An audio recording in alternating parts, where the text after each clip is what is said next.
Black Star Net Worth is. Hold no punches! I'm real revolutionary right now. Support this man, Black Media. He makes sure that our stories are told. Thank you for being the voice of Black America, Roland. Stay black. I love y'all. All momentum we have now, we have to keep this going The video looks phenomenal. See, there's a difference between Black Star Network and black-owned media and something like CNN. You can't be black-owned media and be scared. It's time to be smart. Bring your eyeballs home. You dig?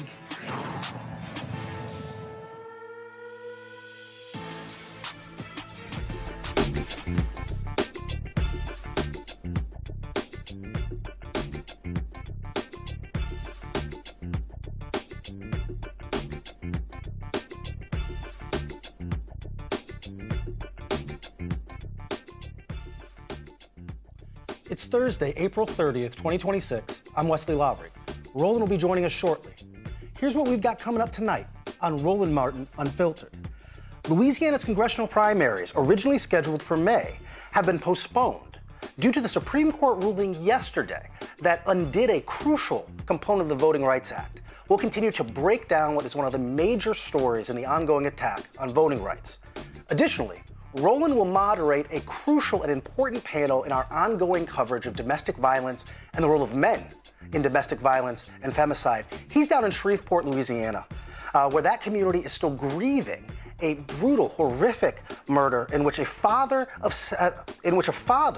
killed several of his children and crucially injured their mother. It's time to bring the funk on Roland Martin Unfiltered here on the Black Star Network.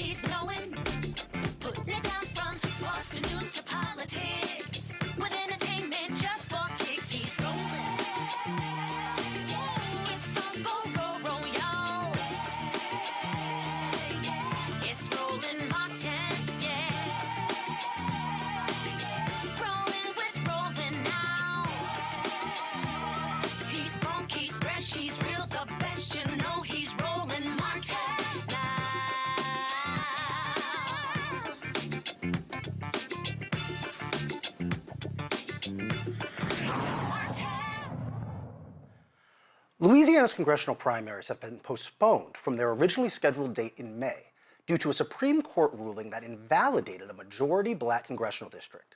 Early voting was already supposed to begin on Saturday for those primaries, set for May 16th. However, Republican Governor Jeff Landry issued an executive order to postpone the U.S. House primary following Wednesday's court ruling.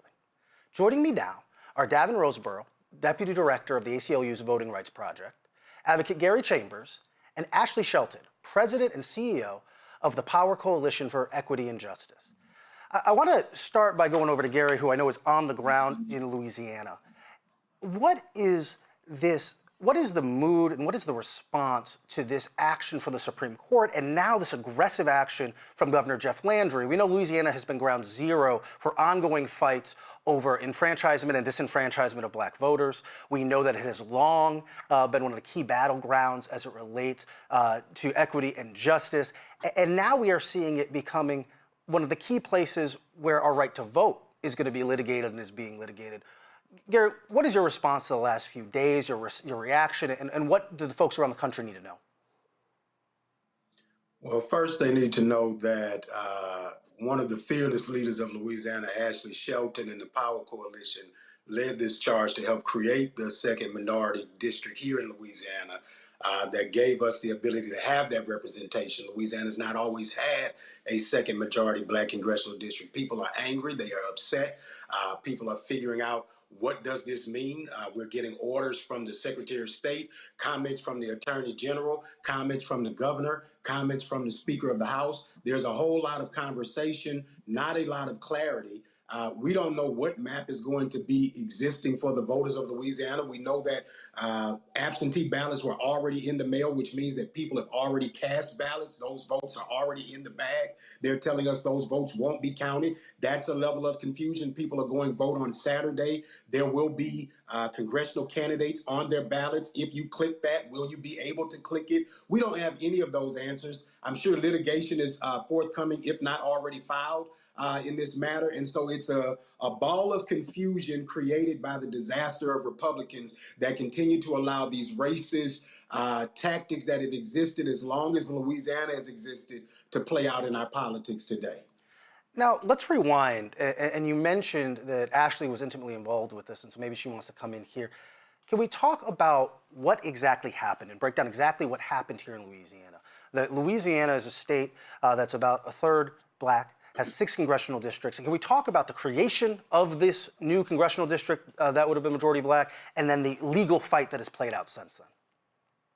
Certainly. Thank you guys for having me this evening. So in Louisiana, Press Robinson was the named plaintiff in Robinson versus Landry. And so we fought to realize a second majority-minority congressional seat. And in that fight, in the midst of many fights, because we've been fighting this fight since 2022, we were actually able to realize a second seat that is now currently held by Congressman Cleo Fields. And what Calais, they intervened, and the Calais case, the Calais interveners said that the new map actually discriminated against them. And so in the fight for a fair map in the state of Louisiana, we had 9 non-black white interveners say that somehow a fair map discriminated against them. And then we saw this case play out last year. We defended this case in this, within the Supreme Court, defended by the Attorney General's office. And then we saw the Supreme Court not decide last year. And then we also saw, Janae Nelson have to come back the next year and defend this, but with the caveat of the Supreme Court asking how Section 2 didn't violate the 14th and 15th Amendments, which I will note is particularly cruel, given that those are the Reconstruction amendments that were created to protect minorities in this country, and they were being used to do the exact opposite. And so here we sit in this moment with the Calais decision, which, to be clear, eviscerates Section 2 of the Voting Rights Act. And what this means for Black voters, not only in Louisiana, because I want people to be really clear. This started out as a case about Louisiana and an additional congressional seat, and then what the subsequent ruling that we received yesterday, what it means is that Black voters and all minorities, which include women of every race and ethnicity as well, have could lose the ability to elect a candidate of choice at every level of government.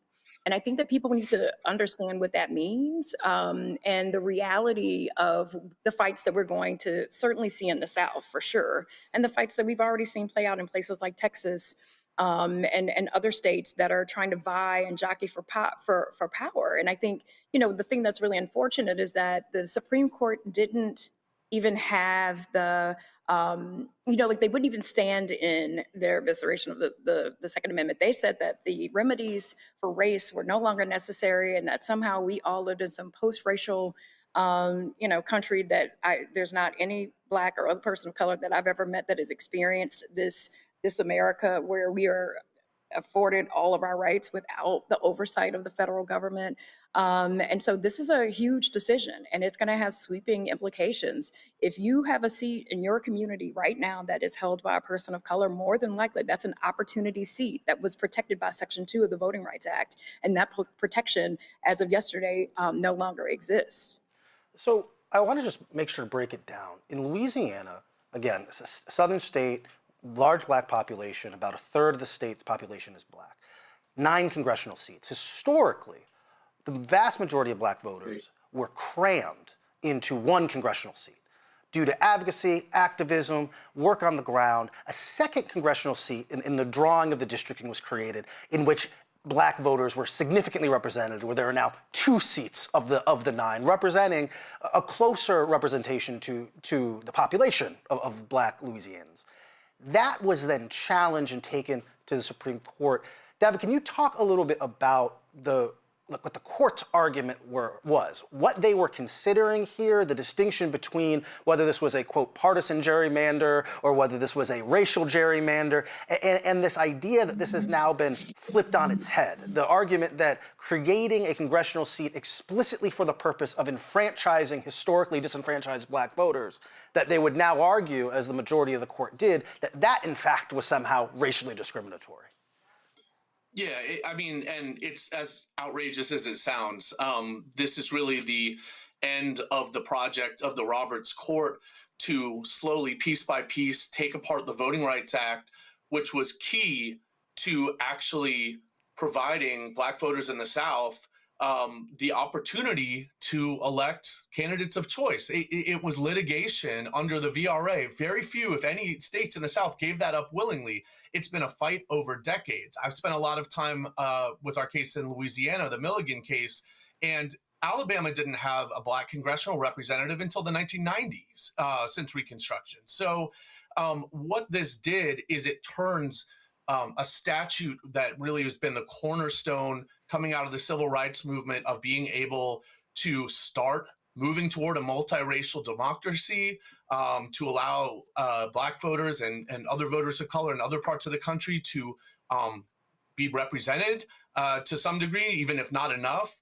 And so this is really, it's really an affront to what Congress intended when they said, we're finally going to start taking the steps we need to have the multiracial democracy that the Reconstruction Amendments promise. And it's a cruel, I wouldn't say irony, I mean, it's really just a cruel statement that they have taken these amendments, which were created with race explicitly in mind, and said, no, this is part of a colorblind constitution.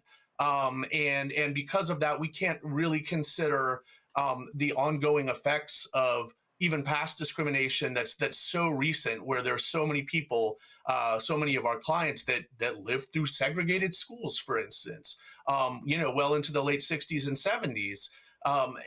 It's really a perversion of both those amendments and what Congress intended to do with the Voting Rights Act.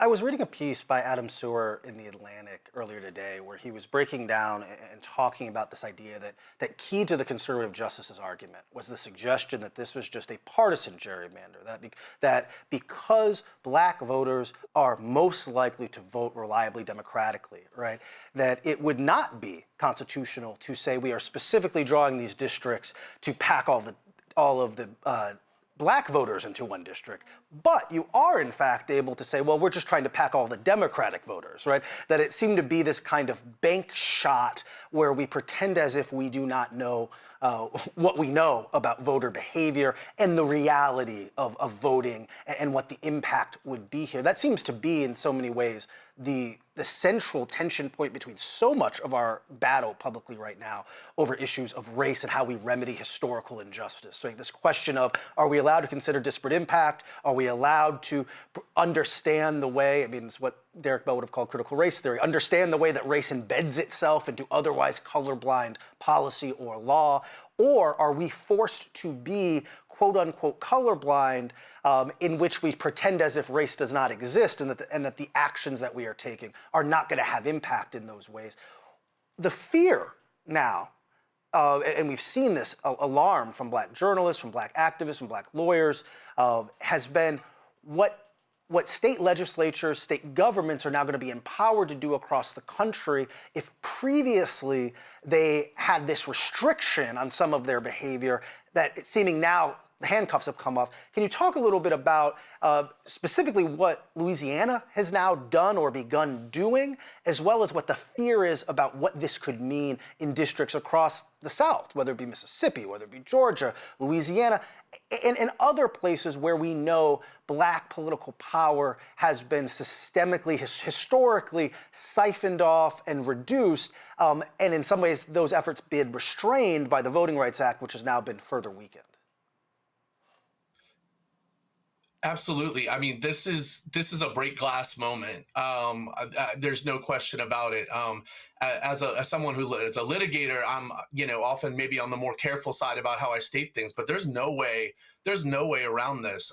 This is the final step in really taking apart the key law that protected the hard-won gains. Literally, fought over blood and people's lives to create the Voting Rights Act.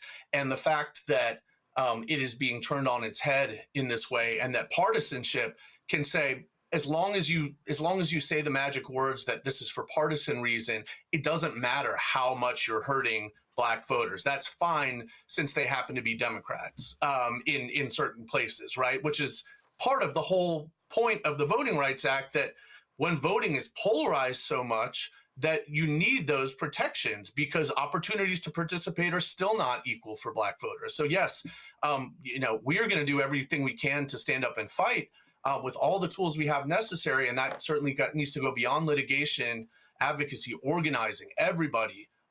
It really is a break glass moment, but the effects of this are going to be felt throughout the country. Well, and we're already seeing it in Louisiana. And so just to be hyper clear, Ashley and Gary, we're supposed to have we're in a midterm election year right now, right? We're already seeing primaries play out across the country. Louisiana has a primary this year for which the election day is May 16th, so 17 days from now. And what we have seen within the 24 hours of this Supreme Court ruling is Republican Governor Jeff Landry come out and say he wants to potentially alter or postpone, push off the current primary for the current midterm fight, which is going to determine, in part, who controls Congress for the next 2 years of the last 2 years of the Trump administration. Right? And he is saying, hold on, I want to potentially redraw the maps now based on what the Supreme Court ruling is. Actually, am I understanding that correctly? And is that what's happening in Louisiana? Yes, and so there's so much voter confusion, and I think that we have to talk about how important and critical election administration is to an effective election. And he is now saying that he is going to pull the congressional House seats from the ballot, but what will still be on the ballot May 16th will be everything else, which would include 5 constitutional amendments, a Supreme Court seat, a Louisiana Supreme Court seat, 2 Public Service Commission seats, and several local ballot measures, depending on where you live in the state. And so those things will continue to, and again, everything is changing in real time. So as of this moment, what we're hearing is that will be what will remain on the ballot. But to Gary's earlier point, we have no idea, can voters still vote on the ballots as they currently exist? Many voters have already voted. If you are, a senior or a serviceman or woman across, working across this, anywhere where you're stationed and you had sent in your absentee ballots have already been received. And so I think that there's a big question about where are we? And I think that, there's been so much talking, to Gary's point, and, and the governor and the AG are saying they have to do this because the map has been enjoined. But I remind folks that the legislature is currently serving and, and making and moving policies, and they're all seated on an enjoined map as well. So I think that there's some things that we got to talk about. And I think that this voter confusion definitely sets up the opportunity for more litigation, because again, we are already here. We are already in the midst of an election. We are already starting early voting on Saturday. And so so now organizations like mine are being forced to push out all of this information. People think the election has been canceled. That's what people think. And so we are trying to, hurry and try to understand and put out graphics and share information with the public about the fact that as we understand it today, because it could change, right? This is where we are, which is that they're going to pull the House congressional seats from the election until they can redraw, new maps that, as we're hearing, would be a 5-1 map or potentially a 6-0 map. I think the thing that's interesting is that, if they do a 6-0 map, there's so many Black people in the state of Louisiana that they actually do themselves harm if the goal is to have, a trifecta of, or to have a complete, a completely white Republican delegation, that they run the risk of, there's so many Black people in our state that somebody's going to lose at some point. And especially if you look at Baton Rouge, New Orleans, Shreveport, Alexandria in the center of the state. At some point, somebody's going to have to reckon with Black voters, in this state, and that you can run and play some games, but ultimately you will be held accountable by these Black voters in our state. Gary, I want to go back to you. We're in this moment, and I think back a few years where we would have all this talk about whether or not we were in a third Reconstruction after Barack Obama was elected, right? There was this feeling, it seems baffling now to think back that far, where we thought, were we entering a post-racial America, was something different happening? Now look, viewers here and followers of you understand and know that that's not what happened, right? Roland wrote a book called White Fear. I've written a book called American White Lash. We've seen and talked about the ways that over the course of 50, 60 years, these crucial civil and voting rights that were established, these victories of the civil rights movement have been eroded and pushed back. And yet, even with that understanding, it is pretty remarkable to think about. Even those of us who have seen it coming, who've followed the Roberts courts, who've written about these issues, the idea that we have, in the last 10 years, seen the final two major pillars of the Voting Rights Act essentially undone. We've watched a state like Louisiana in 2026 attempt to give some appropriation of approximate representation to its black citizens, and seen those efforts not only opposed, but completely thrown out to the extent that we may end up with a less equitable map than existed beforehand afterwards, and the Supreme Court to pretty overwhelmingly dictate this. What do you make of this moment we are in right now? Someone was talking to me earlier today about this idea that we're in another period of redemption that comes after Reconstruction, that we're in a period where white supremacy is lashing back at the perceived gains. And here we are, again, in 2026, seeing crucial components of the Voting Rights Act by the Supreme Court being thrown out, opening the door potentially to the erasure of majority black districts across the South, which potentially could see losses in congressional representation and other black elected officials that we haven't seen since the civil rights era. Gary, what do you make of all this? You know, none of this surprises me. If you've been active in the fights that we've been in for the last 10 or 15 years, from city council meetings when Alton Sterling was killed here in Baton Rouge, the lawyer who represented Alton Sterling's killer, Blaine Salamone, was appointed in a vote 7-2 tonight as the parish attorney of East Baton Rouge Parish. I have been watching local government, white Republicans aggressively oppose the progress of black people. I live in a city where black people make up over 50% of the population, but we had one parish-wide seat that was black, and now we have none. I live in a state that consistently oppresses and so suppresses black people. I live in a city, again, that is over 56% black, and 10 years ago we were at 2% in city parish contracts, but we pay a large portion of the taxes in this parish. And so these disparities that exist have always existed. I think that what I think is happening today is that more of us are being awakened to the moment because of how dramatic the racism has boiled up to at this point. But what I hope this teaches us is that we have to stay on the fight every day in every way, that those who are aggressive and loud and agitating, that you need that, because the energy that is up against us is aggressive, it is loud, it is agitating, it is oppressive. And so you cannot go up to that like a little sweet church lady praying.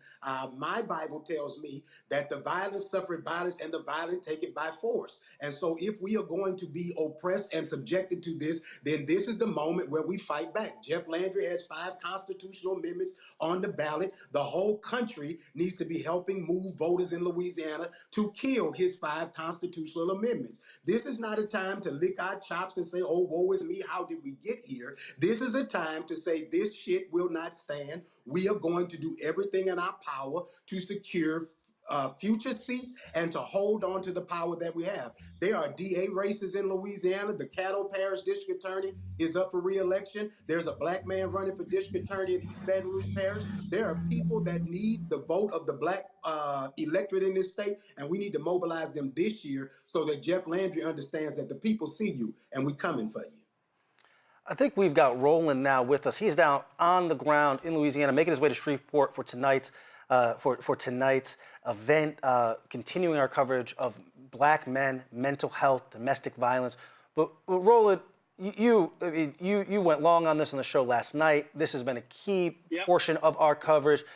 Speak to me about what's happening in Louisiana. Well, here's the first thing. So Ashley and Gary there. First of all, here's the deal. Has anybody filed a lawsuit against Governor Jeff Landry, the action that he's taking today? Has that happened yet? No, it has not happened yet. Mostly because of the fluid nature of what's going on right now. But no one has filed just yet. Pending, but not filed. Are y'all expecting that NAACP or Black Lives Matter or someone is going to file a lawsuit saying that how in the hell can you postpone an election Voting has already started. So yeah, no, I think there's a bunch of us that are working with our lawyers to, like, again, understand what our options are. I mean, Power Coalition has been fighting for voting rights in the state of Louisiana since its inception, and we're going to continue those fights. And so we are definitely working with partners, including NAACP and so many other, ACLU, and others, to try to understand exactly what power we have in this moment. One of the things that is Gary still there? I'm here. Gary, Yep. this is an absolute wake up call, I believe, for a whole bunch of Democratic Party strategists, other black folks, and let me be real clear, Congressional Black Caucus members who have not been going hardcore when it comes to these donors and funders, when it comes to putting money on the ground, when it comes to investing in turnout strategy, because what I have been saying, and you've been saying, and Ashley's been there as well, is that we have to be maximizing our turnout. I think people have to understand what we're now faced with as we speak. We are literally dealing with folks who absolutely want Jim Crow 2.0. And if we continue to sit on the sidelines and choose the couch and listen to a bunch of these yahoos talking on YouTube, people don't understand. This is not just losing political, individuals who are in power. We're going to be talking about losing billions of dollars that flow back to our community because we have black representation. You are absolutely right, Roland. I think that, number one, watching you bounce around on these Louisiana roads tells you that Jeff Landry is focused on the wrong thing today. He needs to be fixing roads and bridges in the state instead of taking away the vote of black people in Louisiana. But the reality is, this is the time to invest. This is the time to gear up for the fight. This is the time for us to show the power of black voters in this state. If Jeff wants to fight, we need to give it to him. And so I would encourage members of the CBC, I would encourage the black entertainers, the black sports folks, everybody who gives a damn, to start making your way to the Louisiana legislature. They're still in session between now and June. They're going to, at some point, bring these bad maps. We need to be in their faces, and we need to show people who these racist bigots are. We need to show every one of the people who vote for this, and then we need to have the resources. Power Coalition needs to have the resources. Vote needs to have the resources so that they can send mailers into these people's districts right now in this legislative session, so that they can robocall into their districts right now, so that their voters know that your racist state senator, your racist state representative is down there making an ass of you, and it's eventually going to come to the point where we end up losing economic opportunities as a result of this. What needs to happen is the NBA needs to say, we're not going to play no all-star games in any state that takes away the vote or a congressional member from black people. The all-star game, whatever the festivals are, Essence needs to consider whether they want to be located in Louisiana if Louisiana is not going to give them the 30% of the state black representation, because they create millions of dollars of economic impact for this state every summer. And that festival, if it leaves the 4th of July, there's an economic drain in the state of Louisiana. And I want you to come back, Essence, after we put Jeff out, but maybe there needs to be a pause and a stay on anybody doing any type of activities in the state of Louisiana if they are going to deny a third of the state the ability to serve in Congress. That's hundreds of millions of dollars that you're robbing us of. And Roland already riding around here bouncing and needs some, we need some infrastructure for these roads right here. Gary, I know you have to go. I certainly appreciate it. Gary, I appreciate it. Thanks a lot. Davin, I do want to ask you a question. Thank you. Because listen, y'all have been fighting the good fight. The lawyers have been in the courtrooms battling it out. But to Gary's point, y'all do need people rising up, putting pressure, public pressure, protesting, because you have to be able to focus public sentiment on what the issue is and not just sort of make this esoteric legal discussion. Absolutely. I couldn't agree more. I mean, I say I'm a litigator. That's my particular skill here. But I think the organizing is more important, honestly. The advocacy, getting people out in the streets. People should be furious about this. This can't be the lawyers alone, and I'm sure it won't be. It hasn't been so far. It's absolutely just so important that this be a moment where we push on all the levers: litigation, advocacy, organizing, communications, and speak to what this means to people. As you've been saying, yeah, this affects the people who are making the decisions, who represent our communities, who make the choices about jobs and roads and economic opportunity. And everybody's got to realize they have a stake in it. And this is a do or die moment. This is a really, really important moment. And so, yes, the litigators will be there, but I couldn't agree more. I would be proud to partner with amazing organizers like Ashley and Gary, and we need them more than ever in the fight, and like they've been in for many years. And Devin, what's so insane about this Supreme Court decision? This is the same Supreme Court that literally allowed for this congressional seat to move forward just a couple of years ago. So it's like, wait a minute, this is the same court. I mean, there was a massive legal fight against Republicans, and the same one. And so what these white conservatives did here in Louisiana is say, oh, let's try to find a second bite at the apple. In fact, this is a third bite. They tried the second bite and got rebuffed there as well. That's what's so insane about what the Supreme Court ruled, because they ruled on this very seat just recently. I agree. It's just absolute madness. And now we see the effects. We see what they've unleashed. Ashley was just describing it. And yes, there will. I can say pretty confidently that there's going to be legal action coming against the suspension of the primary. It's the opinion is so cowardly and dishonest in how it tries to say the decisions just a couple of years ago, the decision in our case out of Alabama, Milligan, where it seemed like the Voting Rights Act was maybe going to survive. And it's just dishonest, the way that they've tried to say, well, no, this we just weren't really presented with the right questions. They reached out and grabbed this opportunity to finally finish their project of taking the consideration of race, of taking the legal tools out of people's hands, and it's an absolute disgrace. So here's what everybody watching to understand. We're talking Louisiana, but Republicans are putting pressure on Alabama Governor Kay Ivey to call a special session to wipe out the seat of Congressman Shamari Figures as well as Congresswoman Terry Sewell. They're putting, you see Tennessee, Senator Marsha Blackburn, who's running for governor of Tennessee, they're putting pressure on them because they want to wipe out the congressional seat that covers the Memphis area. And so I need everybody watching to understand, this is going to target, and listen to me clearly, this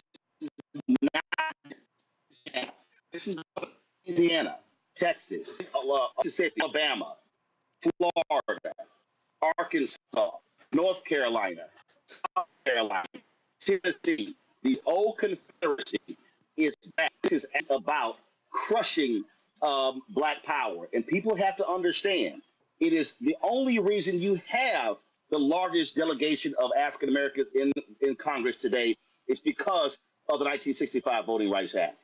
And this is not just going to be Congress. This is going to impact Supreme Court seats across the country. It's going to impact state seats in these same states. It's going to impact county commissioners, city council, school board, water district. What this is about, and I have been saying this, my book White Fears about it, this is all about attacking Black political power because the right wing is angry with the advancements of African Americans, and what they want to do is cripple or simply eradicate Black political power for the next 100 years. Absolutely what they did after Reconstruction, and we are now having to live through it. And so, folks, this is all hands on deck. This is no sitting on the sidelines. If you're in Louisiana, you should be emailing and hitting Ashley right now saying, how can I get involved? Because I'm telling y'all, this is the battle for this generation. No more talking about Fannie Lou Hamer and what they all did. That battle was then. This is the battle that we're dealing with right now. And so we appreciate y'all being with us on the show. Thank you so very much. And we're going to keep this fight going. Thanks a lot. Thank you so much. All right, Wesley, I am pulling up to the church here in Shreveport for our conversation that we're going to be having on the issue of mental health. So let me step in. We got folks here who have already been waiting for us to have this conversation. And so let me step in. Where am I headed? All right, here we go. Okay, all right. So as you guys know, Roland is he's making his way into an event in Shreveport, Louisiana that he is going to be hosting, moderating, and then we're going to be bringing to you all live as part of our ongoing coverage following what has been a miserable, tragic, horrific set of stories. Stories of black men who have taken the lives of their wives, of their children, and so we're here in Shreveport specifically to convene a community gathering because that community is grappling with the story of a man there who took the lives of 8 children, as well as shot his partner, the mother of many of those children. And so Roland's going to be co-hosting a event there on the ground. We're going to be bringing it to you live for the remainder of the show tonight. But before that, we're going to get into a quick break. This is Roland Martin Unfiltered on the Black Star Network. We'll be right back. With medicine and science under attack, I want to keep you and your family informed and healthy. I'm Dr. Ebony Hilton, and I knew at the age of 8 that I wanted to be a doctor. So I studied hard and became the first African-American female anesthesiologist hired at the Medical University of South Carolina since its opening in 1824. And I always say I was made into a doctor, but I was born to be a mom. And as a new mom, wife, sister, daughter, and friend, I understand how frightening a medical crisis can be.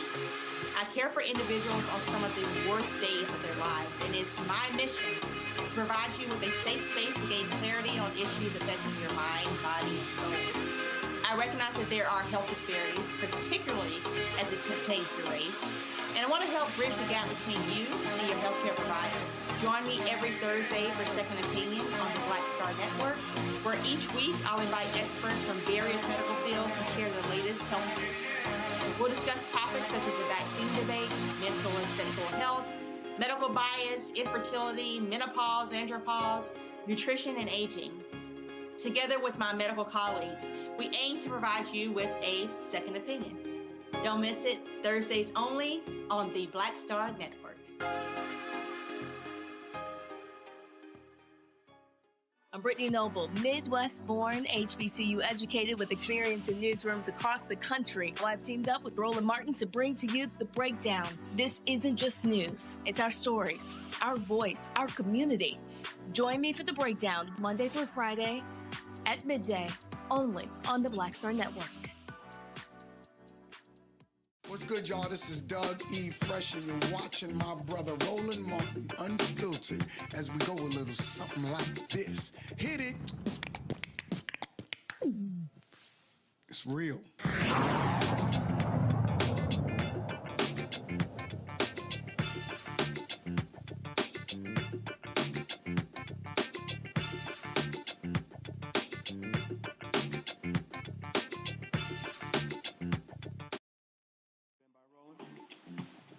Here we go. 3, 2. All right, folks, we're here in Shreveport. Glad to be here. How y'all doing? Glad to see everybody here. After the tragic shooting that took place a couple of Sundays ago, Dr. Kevin Washington, who was on our show, said that he wanted to do something here, and I said, well, we'll come down, actually broadcast this event. So it started about 30 minutes ago. And so, Kevin, why don't you introduce the folks who are sitting on the panel here?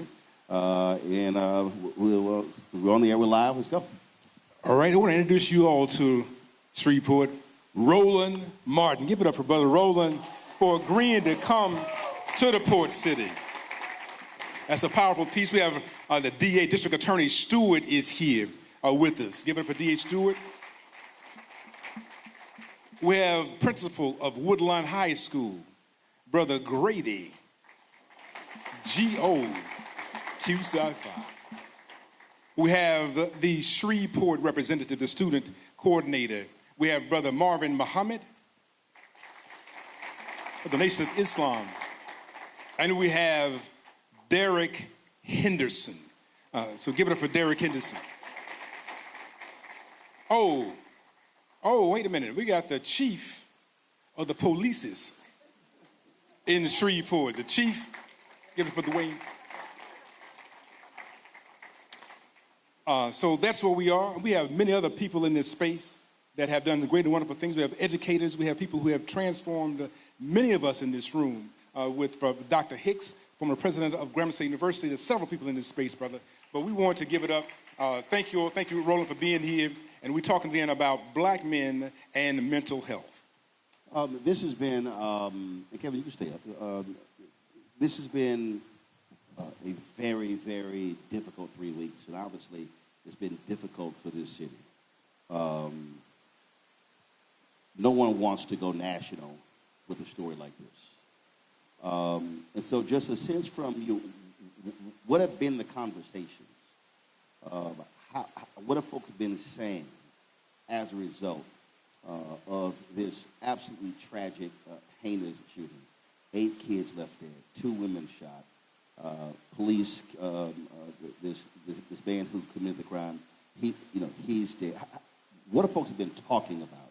And what have they been feeling and saying? Anybody can jump in.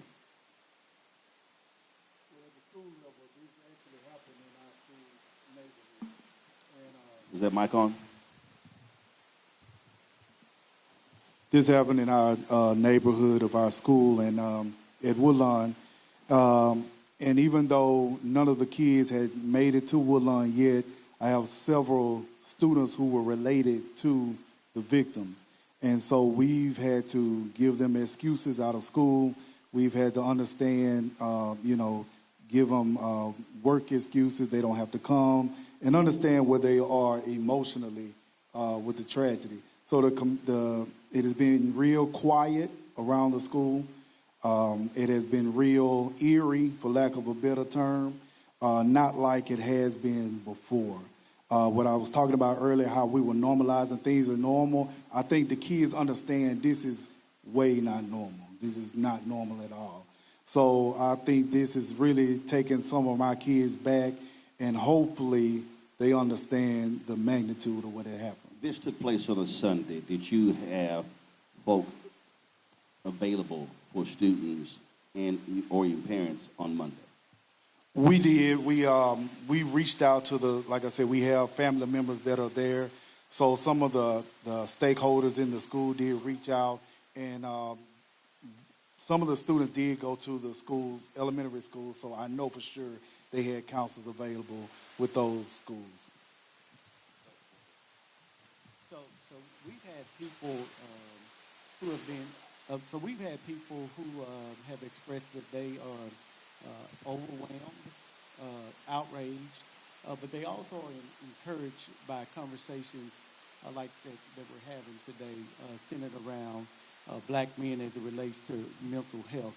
It is an issue that's plaguing our community, and we know that if we want to stabilize our society, if we want our city to grow, then conversations like this, efforts like this have to happen, and it has to come from us. And so, those are the responses that I've gotten. People have been overwhelmed, outraged, but they also are encouraged by efforts like this, where we can come together and start pooling some resources to address this issue and hopefully to create a path to move forward. I think at first it was a reaction of domestic violence. And that's been a big conversation in our community recently. But as it went on, I think people realized there was a mental health component to this.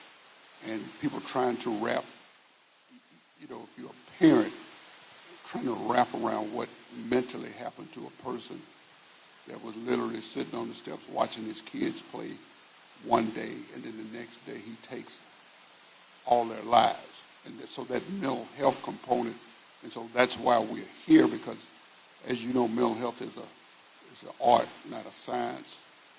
If you have a broken arm, you can fix it. Mental health is a lot different, and trying to figure out, okay, well, what can we do? What can we build upon to make sure this doesn't happen again?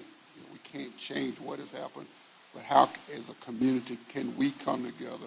What resources can we put together? How can we educate ourselves? How can we reach out to try to see these actions before they happen and stop it from the result we had? But here's the thing right there. I want to stay right there because when I talked about that, after the tragic murder-suicide in Virginia with former Lieutenant Governor Justin Fairfax shooting and killing his wife, Dr. Serena Fairfax, there were a number of people mad, upset with me saying, it's not mental health. And I'm going, but it is. And they were upset, they were mad, and a lot of it was rage. And I kept saying, well, if the professionals say it's mental health, if law enforcement say it's mental health, if the judges say it's mental health, well, how in the hell you can get mad at me because I'm saying it's mental health? And the point is to, if we're saying protect black women, somebody wrote a piece who was critical of our panel discussion, and I said, well, you wrote a piece and you had no experts in it, you had no clinicians in it, you just giving your opinion. And I said that if we were saying protect black women, we want them to live, we don't want the kids impacted, then you're going to have to deal with what's happening between the ears of individuals who either shoot, kill, or beat women. That is something is happening between their ears. And so that has to be confronted and dealt with. Otherwise, we're only just expressing pain and outrage and not confronting what still is the problem. Anyone can speak to that? Well, what I've been hearing, Brother Roland, of course, is a need for unity. And out of this tragedy, the call for unity now exists like it never has in the city of Shreveport. But explain that. When you say a call for unity, what does that mean? What we have here today. Without that tragedy, could we say all of us would be in this room together? Can we say that Roland Martin would be in Shreveport without that tragedy? So that tragedy has produced the unity that we are now coming together to talk about and try to form. But does the tragedy, but the question then becomes, you have a tragedy. And what often happens, and I've covered numerous stories over my 30-plus year career, what often happens, just like with domestic violence, after something happens 2 weeks, 4 weeks, a month or two, it sort of just dissipates. So the question is, unity is one thing, but I think what is critically important is how do you build infrastructure in this city, and not just in this city, other places as well, where it's a continuation. So if we're talking about churches and schools, if we're talking about DAs, if we're talking about police departments, that has to be there because this state, domestic homicide is you're number 2 in the country. This is a problem. This ain't just Shreveport. This is a problem for the state and the country. 22,000 phone calls are made every day to domestic violence hotlines. So the question is, how is that now saying 6 months from now, a year from now, 2 years from now, 5 years from now, we have things still in place? Go ahead. Okay, so years ago, not too long ago, and the chief remembers this, we had an incident in Queensboro where somebody died, and he died because it was a mental health issue that turned into a criminal matter, and he died. So they created a unit. They have a unit at the Shreveport Police Department now that when officers have a situation, instead of just arresting a person, they call this mental health unit out to come and deal with the situation. Okay, so that's some action that came out of an event. In this event, we even had to fine-tune it now. So I agree with you. Domestic violence is an issue in this area, but the sheriff has just opened up a domestic violence unit here. We help support that domestic violence unit. This next week, we're having 2 forums on domestic violence. So I want you to put a pin right there. So explain that. What is that domestic violence unit? What is that? So what happens is 2 different categories. You have the civil category where somebody comes to get a protective order. They get a protective order and they go back home. Now they're going to a law enforcement agency that can take it and turn it into a criminal case.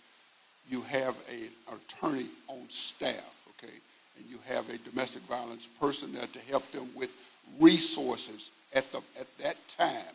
So instead of having a gap between the action and the court, you now filling in the blanks between that time and narrowing it down.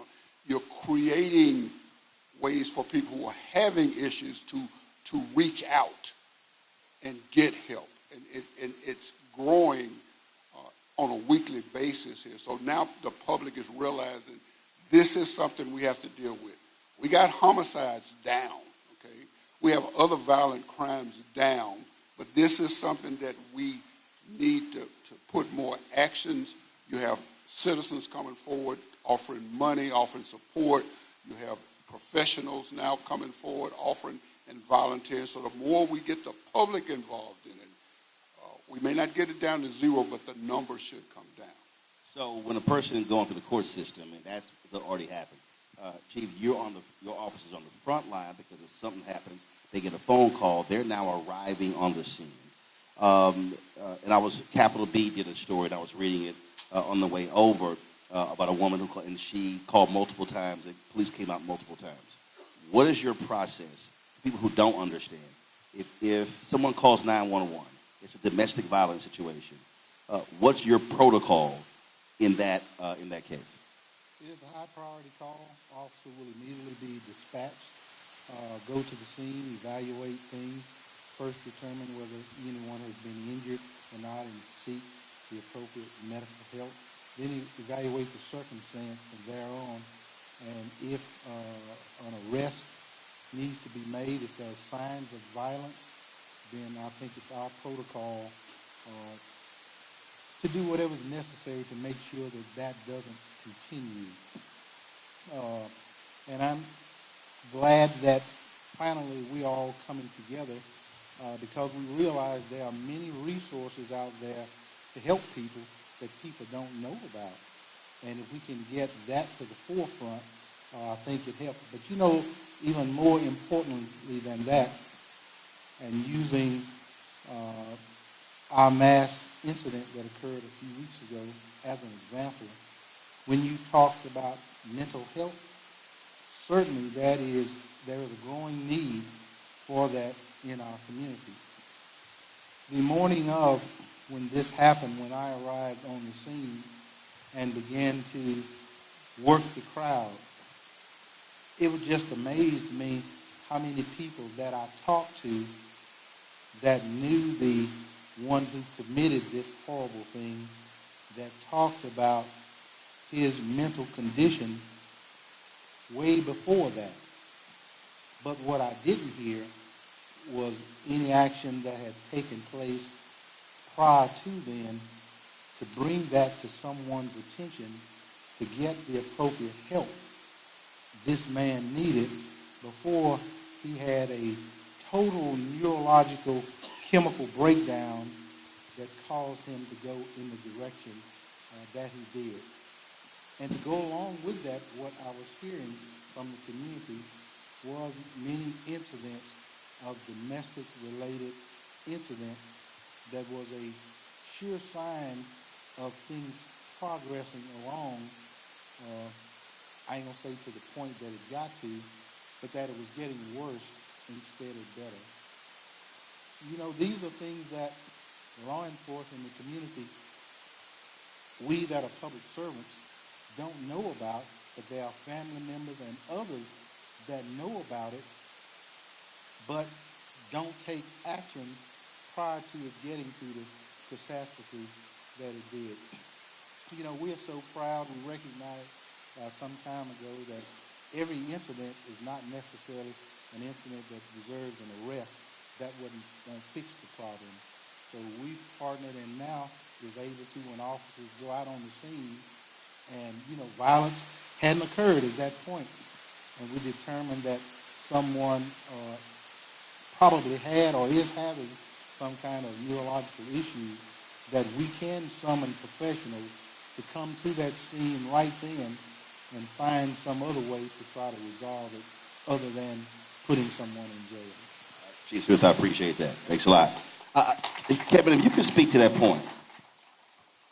He goes out and people are telling him what different instances, but no one said anything. So part of this, as we're talking about how do we confront this issue of domestic violence, which is why we've had all these conversations, it really requires folk to be, one, paying attention, armed with information, and know how to actually start a conversation. Speak to that because if all these folks heard things and knew things, no one did anything or said anything. So several things happens, right? First of all, we have to recognize that Louisiana not only leads in this idea of IPV, but also leads in capital punishment. It also it's also one of the lowest in education, the disconnect. Let's deal with all those factors that creates a condition around which you have somebody becoming violent. Now the other thing, Brother Stewart, is it's clear is that, I want to say this, all mental health is not good mental health. If it does not fit the population, and you use a good classic example, and the example was that the broken bone therapy is to the soul or spirit what a cast is to a broken bone. And if the person that is putting the particular cast on the body has no knowledge of what the bone looked like prior to its breakage, then the cast will be put on in a manner that would deform the particular body. Same thing then for therapy. Because if a therapist doesn't understand what it means to be who we are, and what happened is that when I was beginning to learn about interpartner violence in my graduate program, and they gave us these particular activities to go through, and they said, listen to what's being said. And it was a black man clearly talking about how he was aggressing against his spouse. And I began to point out what I was hearing was being said there, and he mentioned race and racism in the conversation. And so when I mentioned that, the people that were teaching me discounted what I was saying. And I was clearly saying that part of what's happening here is about race, racism, and oppression that they responded to. They said, no, he's really an aggressive black man, aggressing against, at that time, it was the person in hypothet was a non-black woman. And so my point then is that not only are we talking about the issue of in general, what can we do? But if I report somebody and I did say, go to this therapist, are they going to understand what's happening? Black men are not going to therapy for one reason. One of them is that because they're concerned about, do you understand what's going on with me? Secondarily, do I have access to you? And thirdly, is their understanding of what it means to be who I am. So the community has to do a better job. When we see something, say something. Also, we have to do a better job of making sure that people are trained. That's how you and I met at Texas A&M, the idea of me training in psychology. And one of the problems that I ran into was talking about culture in the context of mental health, which is one of the first programs you and I did together on multiculturalism at Texas A&M. And so I'm suggesting that we just can't say report somebody to mental health, but to the services. We have to be able to also say that is a service commensurate with the population that we engage in. Does it meet their needs?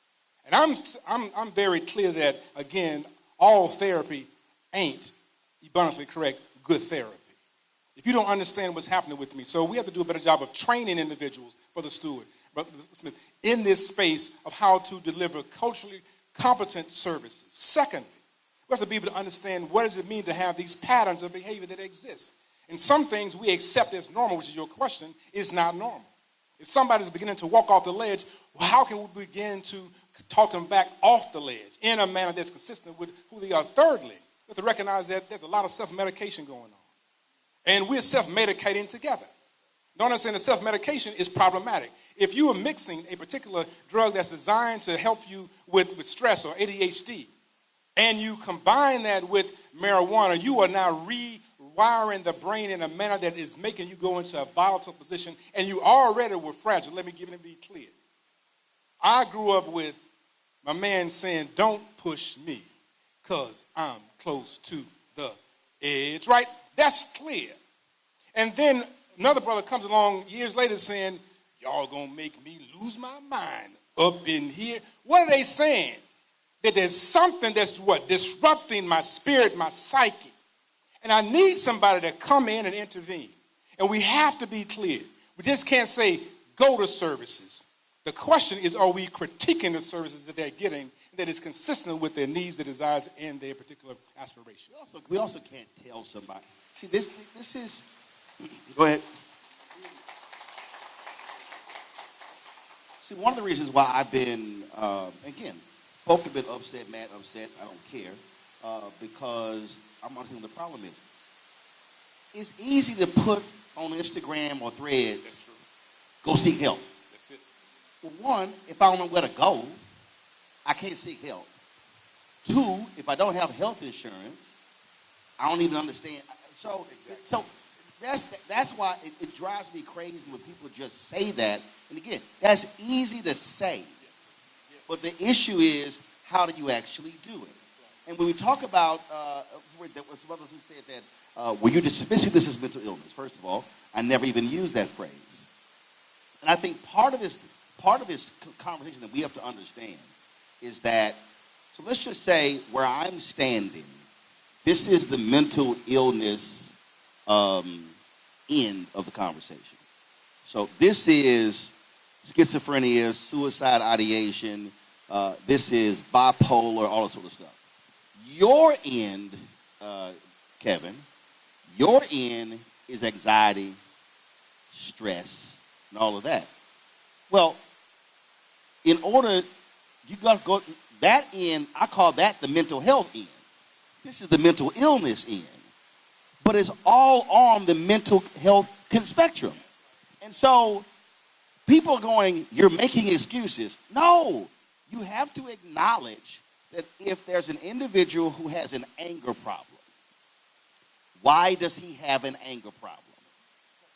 Go ahead. So I believe in pathology a lot. And so a lot of these behaviors are kind of pattern behaviors, right? And so I used to work in domestic violence, and what you will see is if the father is aggressive and there's a son in the situation, then there's a good chance that the son will pattern after his dad, and when he gets into a relationship, he will start to exhibit some of those patterns, as well as if the wife is passive and she has a daughter, then she emulates or takes that position in her relationship. So there are indicators, right, that we can probably look at more closely as it relates to 100% of the resources that we have to address domestic violence actually goes to the victim, and I think rightfully so.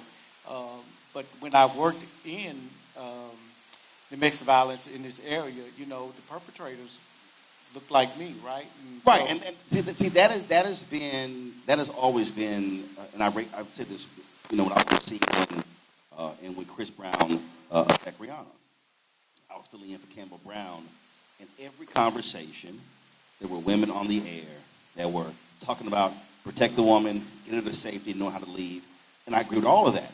But when I decided to host, I said I want an all-male panel. You thought I had asked the craziest thing in the world. And I literally said, if men are committing 96% of domestic violence cases, at some point, we're going to have to talk about what is going on with men. And folk were fighting me on that. Folk were fighting me in this case here. And I said, y'all, you can't tell me y'all need to protect black women if I do not confront what's happening with men. There's no way around that. So the point that you just raised, I want to ask you in school. So you're in school.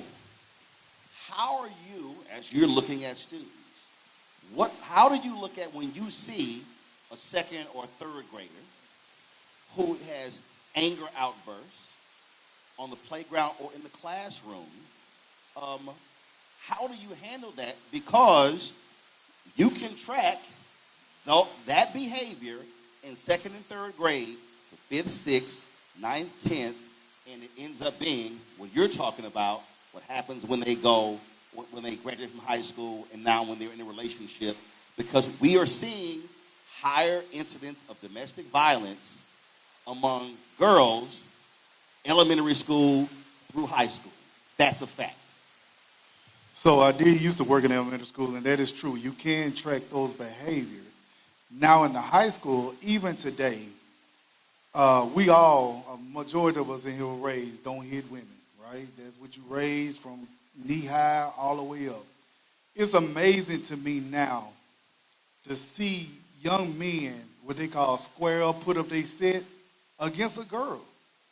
And it's amazing to me, like, and in that moment, we go, we do handle our business, we talk to the young man, and I'm proud of the men I have on my campus that can reach this young man and talk to him and say, look, you're going to get this discipline, but let's talk about why you feel like it's okay that you can square up with this girl like she's a boy. Something is not happening, and I have to talk to my teachers because they get frustrated because what we say, that should be taught where? At home. Well, look, guys, we're in a position now, we can't wait to that. We got to address this here on campus. So when that happens, and the men of your campus talk to them, what's next? What happens next? So, I say that's the gap. right. So, and that's something that we are working on, and it's here and now in the real time, that we are working with community partners that come and, because we're not equipped, we're educators. Like, Right. we go to school for education. Right. So we have to be cognizant that we can't do this work by ourselves.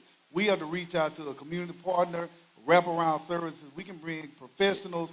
Hey, mama, I don't know what's going on, but little Johnny trying to fight this young lady. But here's why I say what's next.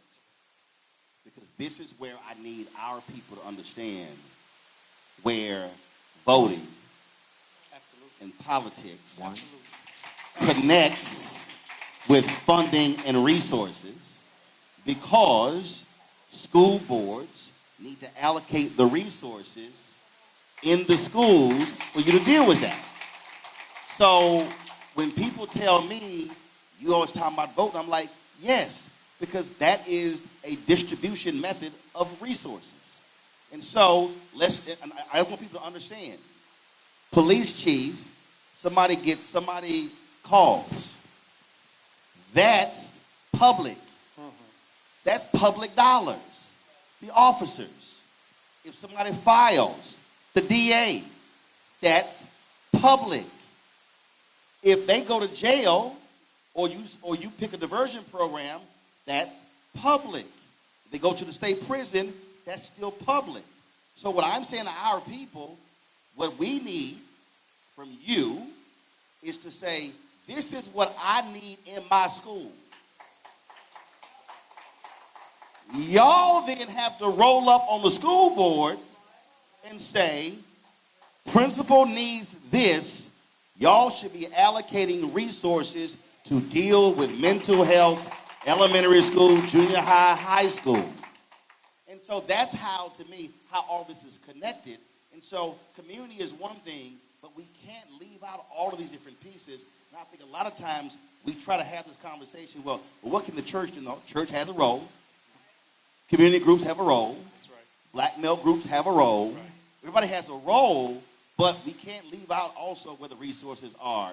That also that can give you what you need and deal with the problem then. Because having a quick conversation with a young brother, clearly that's something going on that's far deeper than just they're fighting on the playground.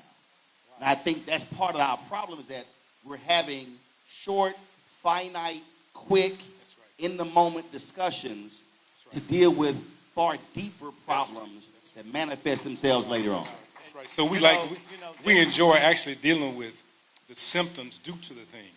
We buy medication in the box, it says for the symptom due to the common cold. We don't want to deal with the problem. So I love how you couch the conversation as being the holistic one. We have people that bring actually culturally responsive solutions. And many people actually are afraid of that because they're afraid of how we may lose some dollars. But if the issue is about a population that has certain experiences, we must then be responsive to that population and give them what they need. Don't give me some particular pizza with mushrooms when I'm allergic to mushrooms. Give me what I desire and what I need. So, principal, you need to be able to request services that you know are going to be responsive to the needs of the population.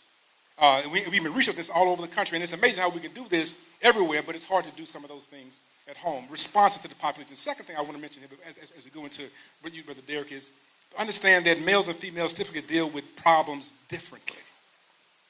Whereas a female in general, this is generalization, may talk, have a conversation, may go back and forth, may banter. It's not but so much bantering men are going to do with one another, males. It's going to be, so what you want to do? You want to take it outside? Right? You want to take it to the grass? Right? It becomes that. That is something about the wiring genetically about being physical, so we see that happening. So when you talk about a male aggressing against a female, it's like even though I get that it may be a female, it's but so much bantering I'm going to do. So we have to be able to help not only the idea of understanding gender in relationships, but also help people understand how they can regulate their emotions, what's pushing you to that point. And if we don't teach that from our perspective, because we get these wonderful models, I get them, well, just say no, right? If you just do this, right? That is not going to resolve what's happening, because not only is it about my emotions, but it's about the things that I have to encounter. I have to encounter a person who may be in a household who is underemployed. He comes in angry and upset. Have to deal with the issue of the fact that though as a black male I bring home $1, that dollar is about 70% of the whole dollar, whereas a white man brings home the entire 100% of that dollar.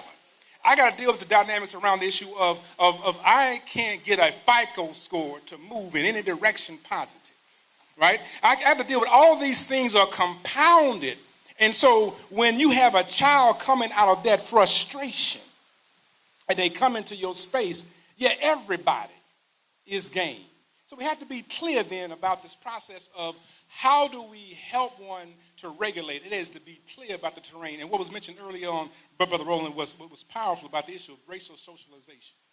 That we know that two things happen, that when a child has racial socialization, that is that they're aware of the dynamics of racism and oppression in their space, in what's called America, they tend to perform better academically.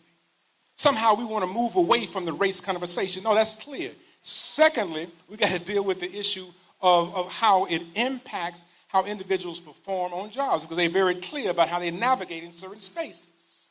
And the third thing is that it tends to promote greater marital satisfaction, just simply by knowing the terrain on which you are operating.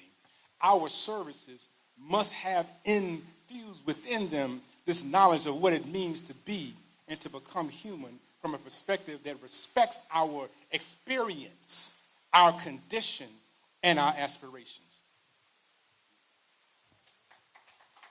So I was going to speak, make a comment earlier. Shreveport is not unlike other places where, we have some of the best and most talented people at all levels, but we do have our challenges with efficacy, and that's because we're plagued with identity politics, to be honest with you. And so, we have a lot of people from my perspective. When you say plagued with identity politics, what does that mean? So, I have a family last name. My mama did it, my daddy did it. And so, because we represented this area forever, then, we go and we re-elect these people. But when you look at the results that they bring to the community, it's dismal, right? And so we have to decide collectively what it is that we want. We need to educate ourselves more, become more familiar with. I don't assume people don't know. So, but, maybe refresh ourselves in terms of who's responsible for what in terms of legislation. We have school board, but actually our state reps and the people at the state legislature, make the rules that the school board has to operate by. But then we need to make sure we have the right people on the school board who understand those rules, right? We need to make sure that we have the right people at the city council level and at the parish commission level. And so it's imperative that if we're going to address this issue, that we have the right people in the right places making decisions that's going to affect and impact all of us. But I'll say this here. You're correct. You have to have those things. But this is what I often see happen or don't see happen. And again, understand where I come from. My parents were co-founders of the Civic Club. Didn't go to college. Didn't graduate from college, hardworking, had 5 kids, but they cared about their community. And so when they got involved in their community, they then said, okay, we're looking for this and looking for that. So they began to learn, okay, what does the city do? What does the school board do? What does the county do? We're looking for these services. Who do we call? We're looking for this and this and this. What we have to recognize is that if we do not present an agenda to the people that represent us, well, then we're not going to get back what we think we need. Absolutely. So the reason I asked, what do you have and you don't have? See, that's how my brain is sort of just wired that way. You know, when these tragedies happen, folks are like, well, you only responded because of your fraternity brother. I'm like, no. It was a tragic situation. I could not bring her back. I could not bring him back. I could not talk to him. The case in Florida with the vice mayor and her husband could not. I said, so I can't do anything in all these situations. But the question is, what can I do? So I think where we have to be as communities, okay, what can I do? You cannot bring those 8 kids back. Those 2 women are going to have to deal with the trauma of this shooting the rest of their lives. The question then becomes, how can I do all I can to keep the next one from happening? Which now means, if the assessment is these are the gaps in our schools, then we get with the professionals who get with the school folks who then say, what is that you need?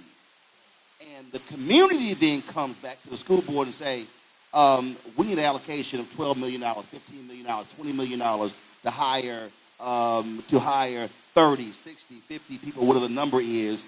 And here are the numbers. Here's the problem. This is the issue with the state.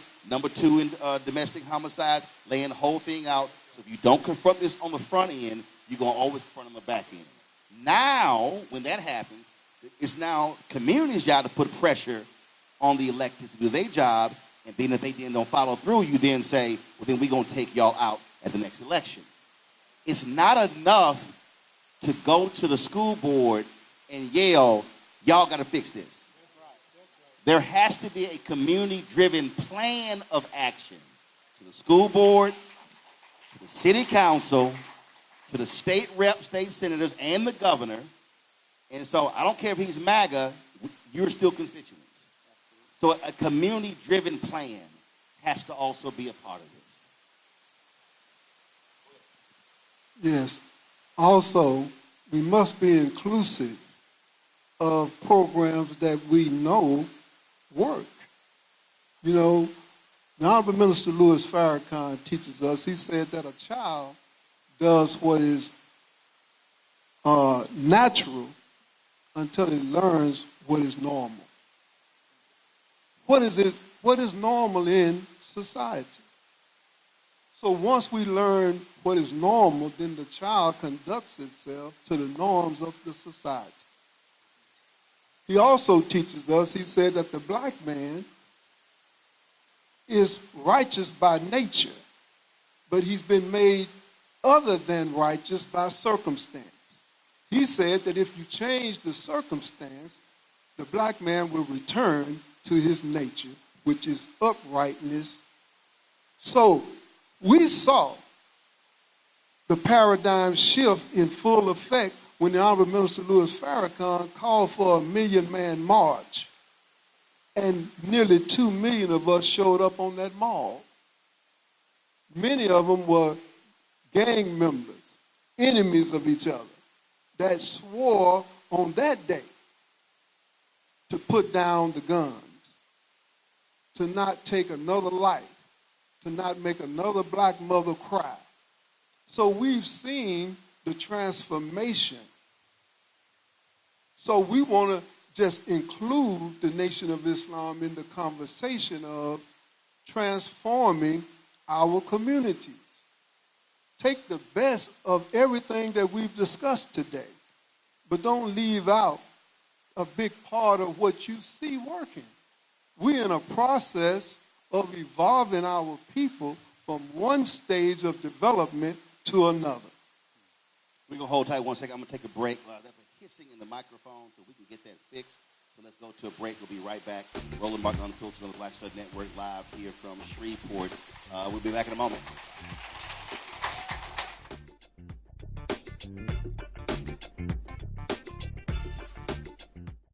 With medicine and science under attack, I want to keep you and your family informed and healthy. I'm Dr. Ebony Hilton, and I knew at the age of 8 that I wanted to be a doctor. So I studied hard and became the first African-American female anesthesiologist hired at the Medical University of South Carolina since its opening in 1824. And I always say I was made into a doctor, but I was born to be a mom. And as a new mom, wife, sister, daughter, and friend, I understand how frightening a medical crisis can be. I care for individuals on some of the worst days of their lives, and it's my mission to provide you with a safe space to gain clarity on issues affecting your mind, body, and soul. I recognize that there are health disparities, particularly as it pertains to race, and I want to help bridge the gap between you and your healthcare providers. Join me every Thursday for Second Opinion on the Black Star Network, where each week I'll invite experts from various medical fields to share the latest health news. We'll discuss topics such as the vaccine debate, mental and sexual health, medical bias, infertility, menopause, andropause, nutrition, and aging. Together with my medical colleagues, we aim to provide you with a second opinion. Don't miss it, Thursdays only on the Black Star Network.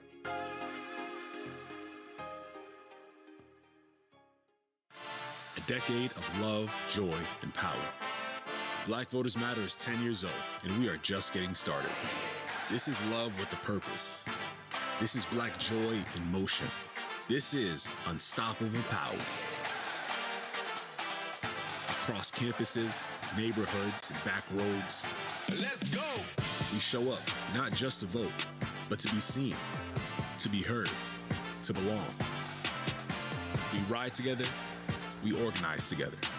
We remind each other that our voices matter, because they always have. Black Voters Matter is about more than ballots. It's about housing and healthcare, clean water and living wages, education, reproductive freedom, and dignity. It's about turning pain into action, turning belief into movement, turning community into power. We don't wait to be invited. We bring the energy. We bring the love. We bring the people. Because when Black communities come together, we don't just survive, we thrive. This is how change happens. This is how history moves. We organize, we build, we win. Hatred on the streets, a horrific scene, a white nationalist rally that descended into deadly violence. White people are losing their damn minds. As an angry pro-Trump mob storms the U.S. Capitol, we're about to see the rise of what I call white minority resistance. We have seen white folks in this country who simply cannot tolerate Black folks voting. I think what we're seeing is the inevitable result of violent denial. This is part of American history. Every time that people of color have made progress, whether real or symbolic, there has been what Carol Anderson at Emory University calls white rage as a backlash. This is the rise of the Proud Boys and the Boogaloo Boys. America, there's going to be more of this. Here's all the Proud Boys, guys. This country is getting increasingly racist in its behaviors and its attitudes because of the fear of white people. The fear that they're taking our jobs, they're taking our resources, they're taking our women. This is white fear.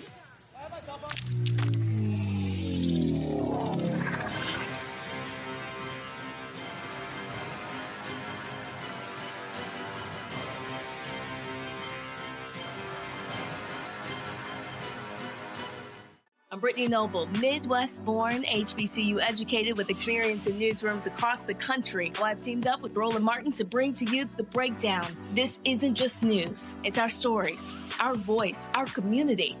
Join me for The Breakdown, Monday through Friday at midday, only on the Black Star Network. Hey, yo, what's up? It's Mr. Dalvin right here. What's up? This is KC, sitting here representing the Jodeci. That's Jodeci. Right here on Roland Martin Unfiltered.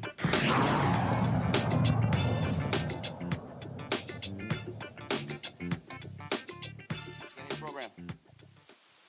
Come on, turn it up.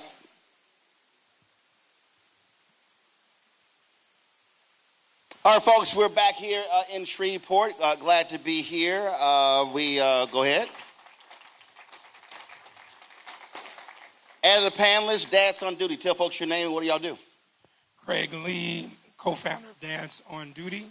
And ironically, 5 years ago, Roland helped to promote our program once we launched at Southwood High School to respond to the gang violence at Southwood.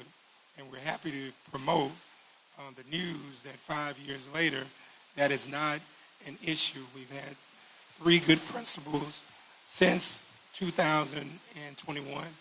And at this stage in the ball game, what we can report is that when you bring positive male role models into a school, especially at the high school level, but if we start at elementary and junior high and high school, you can now start to change the direction of the thinking, the behavior, the conduct, and the actions of young people in any particular school district.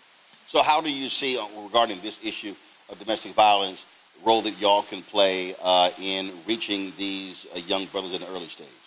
It's a very important role, Roland, because I'll give you a prime example.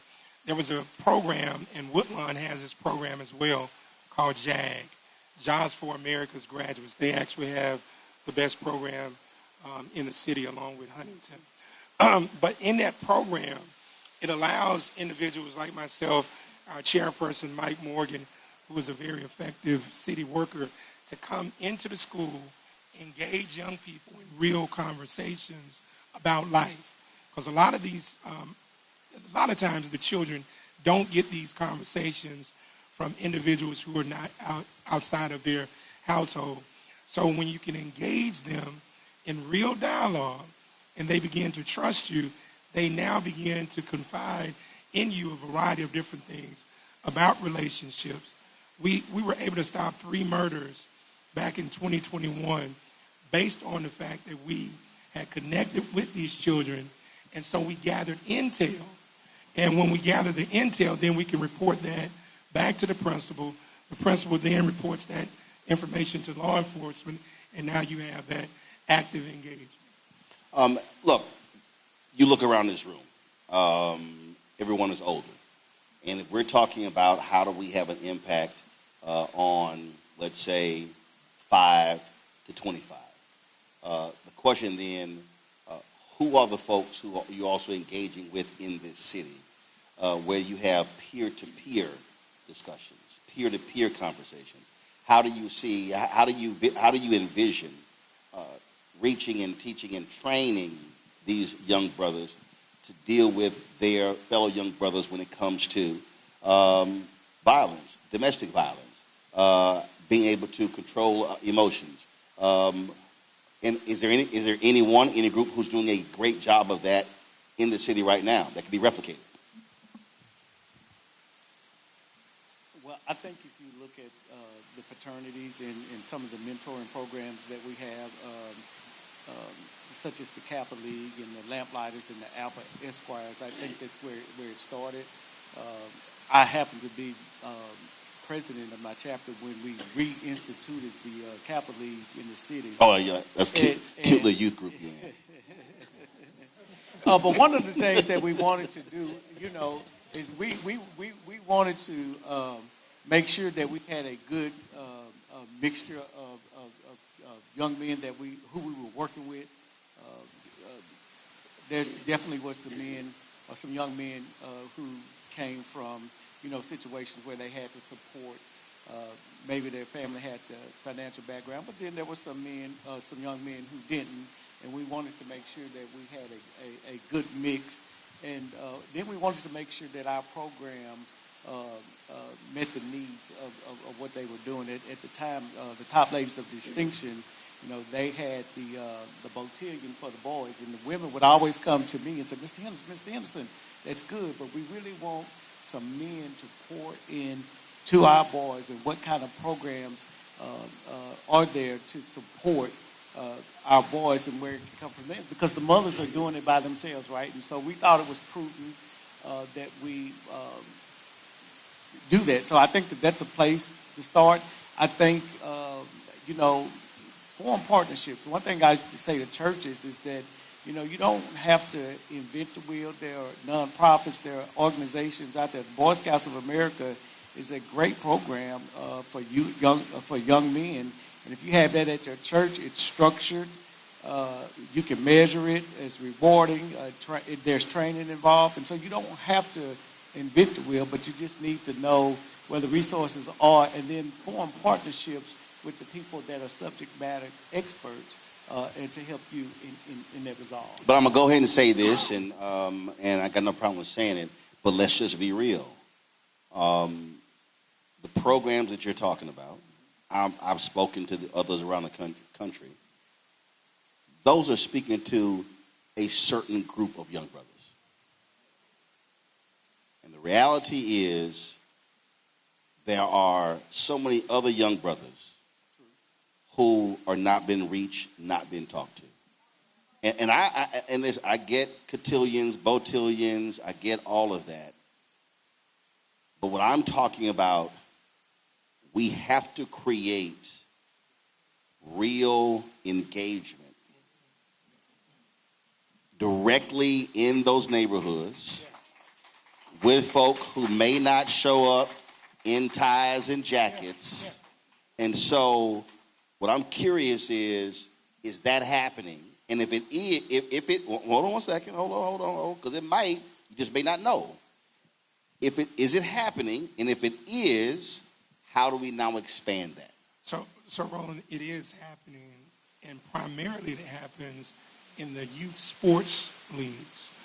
You take Express Sports, they're one of my clients. They produce 9 NFL football players out of that particular program since 1996. The addition to that can be a cultural etiquette component to that, where you're teaching them how to interact with young girls. But they are actually dealing with the hardcore young people who are coming up in the inner cities. And there are several, and that's really your biggest volunteership of African-American males, because a lot of guys used to play football, basketball, so they're pouring into the young folks. And I remember when Lonnie Bryan and Warren Brown told me to just come out. And parents actually, especially mothers, they support their children. And this is an active engagement, but with a little tweaking, kind of like to what Kevin is talking about, the culturally relevant component that deals with etiquette, how you talk to young ladies, how you approach them, these particular things, that can then help. Turn your phone off, Kappa. But that could happen tremendously. But what we try to encourage, whether it be the Divine Nine or the Masonic Order, come into the school, because a lot of people are not going to go into the habitat of these young people. They're not going to do it and deal with the gang warfare. The safest place to deal with them is in the school. Right, but the reason just follow me here, why I'm going down this line, because just literally how the panel is set up.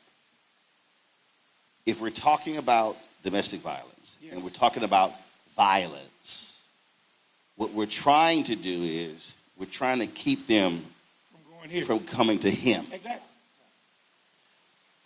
But before they go to him, they're going to go to him. Exactly.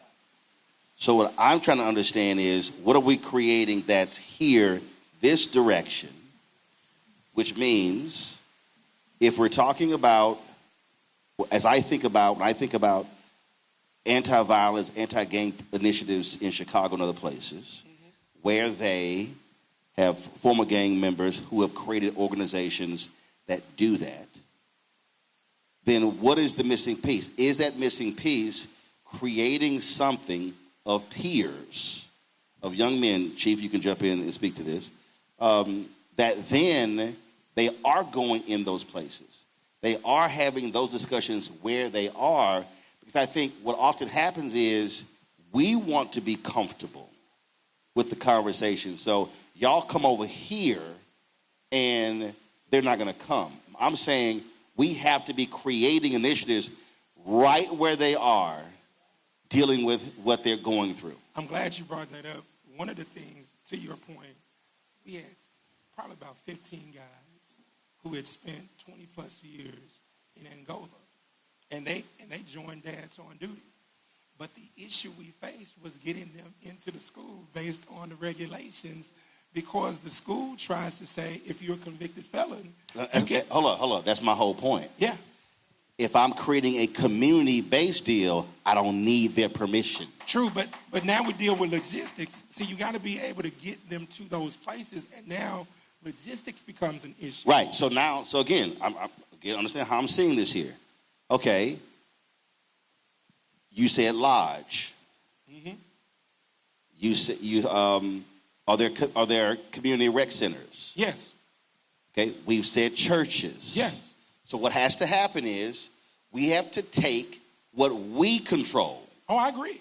And say these are going to be our centers to have the conversations. So if y'all are limiting these folks from coming in, gotcha, ain't no problem. We're going to do it over here. Yes. But that's just a part of the community infrastructure building. Yes. Because, again, it's easy to say we need to be doing it. It's different actually doing it. Yes. Chief, you want to jump in?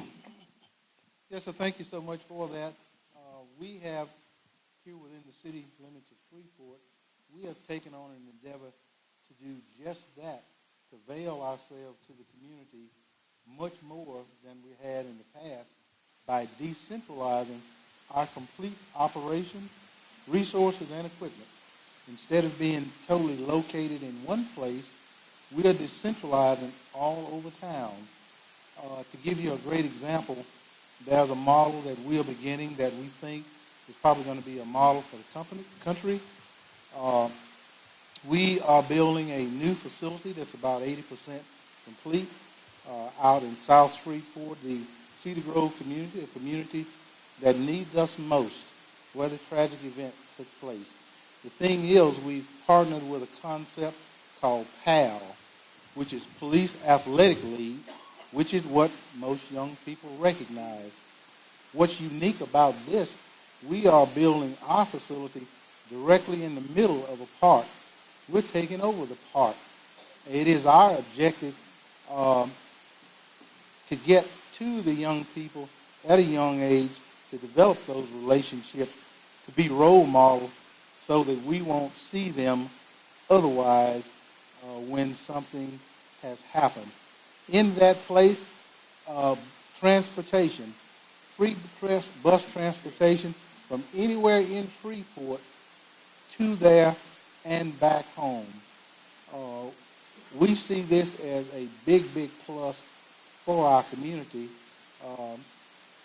in becoming more embedded within our fabulous community.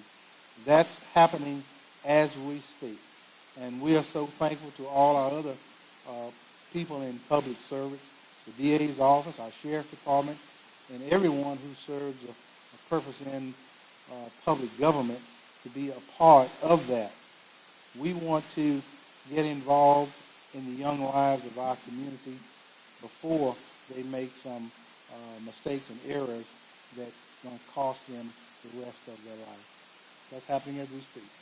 Thank you. So one of the things, we give it up for the Chief, one of the things that we don't want to happen, right, in Washington, D.C., we were doing this work, we're doing interventions with individuals, with youth. And so as a youth was murdered, you get his picture on a T-shirt and it's rest in peace. And then there was this banner as you enter into Southeast D.C. It was a banner that had the names on it. And then some of the children begin to say, do I have to be murdered to be acknowledged? So we have to watch out also that we don't just simply show up when there is in a place that that seems to have the greatest amount of need, because let me say it like this. The place that is good for the harvest is not always good for the planting. So we have to be clear that though a desert may need greenery, there's a place that you begin to plant. And I think that there should be planting all over the space, right? And not simply going to places just because there's a need. And what Brother Roland said is very critical in the spaces that we control. We don't have to go to the school system. However, children are showing up at the schools because school is compulsory. However, we need to also have spaces that we control where we are controlling not only the location, but the content, the information, the process of transformation, right? And that's a gradual process. So we want to, and here's a hurtful part about it.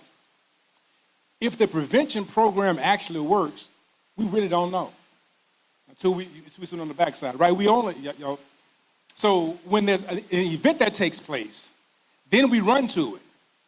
But if you prevented it from happening, you really don't know that it was prevented because it didn't happen until you see the numbers that Brother Roland is saying on the backside. Is there a decrease in homicide? Is there a decrease in IPV? Is there an increase in other behaviors such as a proper school behavior, right? That's critical. But we don't want to attend only when it's negative. We want to control the space. We want to be able to put pressure on the populace to be able to say that we make the change, and we don't wait for the change to happen. We make the change happen. All right, so we're going to do, we're going to take some of your questions. We're not going to do the line stuff, so here's what's going to happen.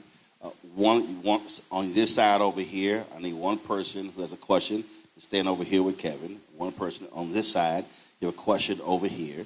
Then after those two ask a question, then the next two folk can walk up.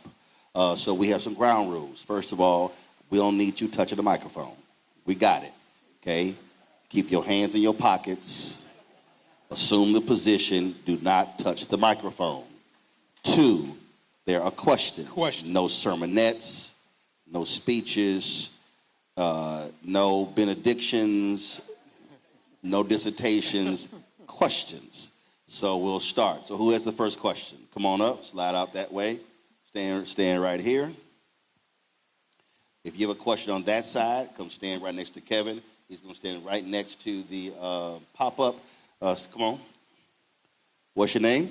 Hi, my name is Francine Monroe Brown, and my question is, what can I do as a community activist to communicate to my community that this has to be a community-driven plan?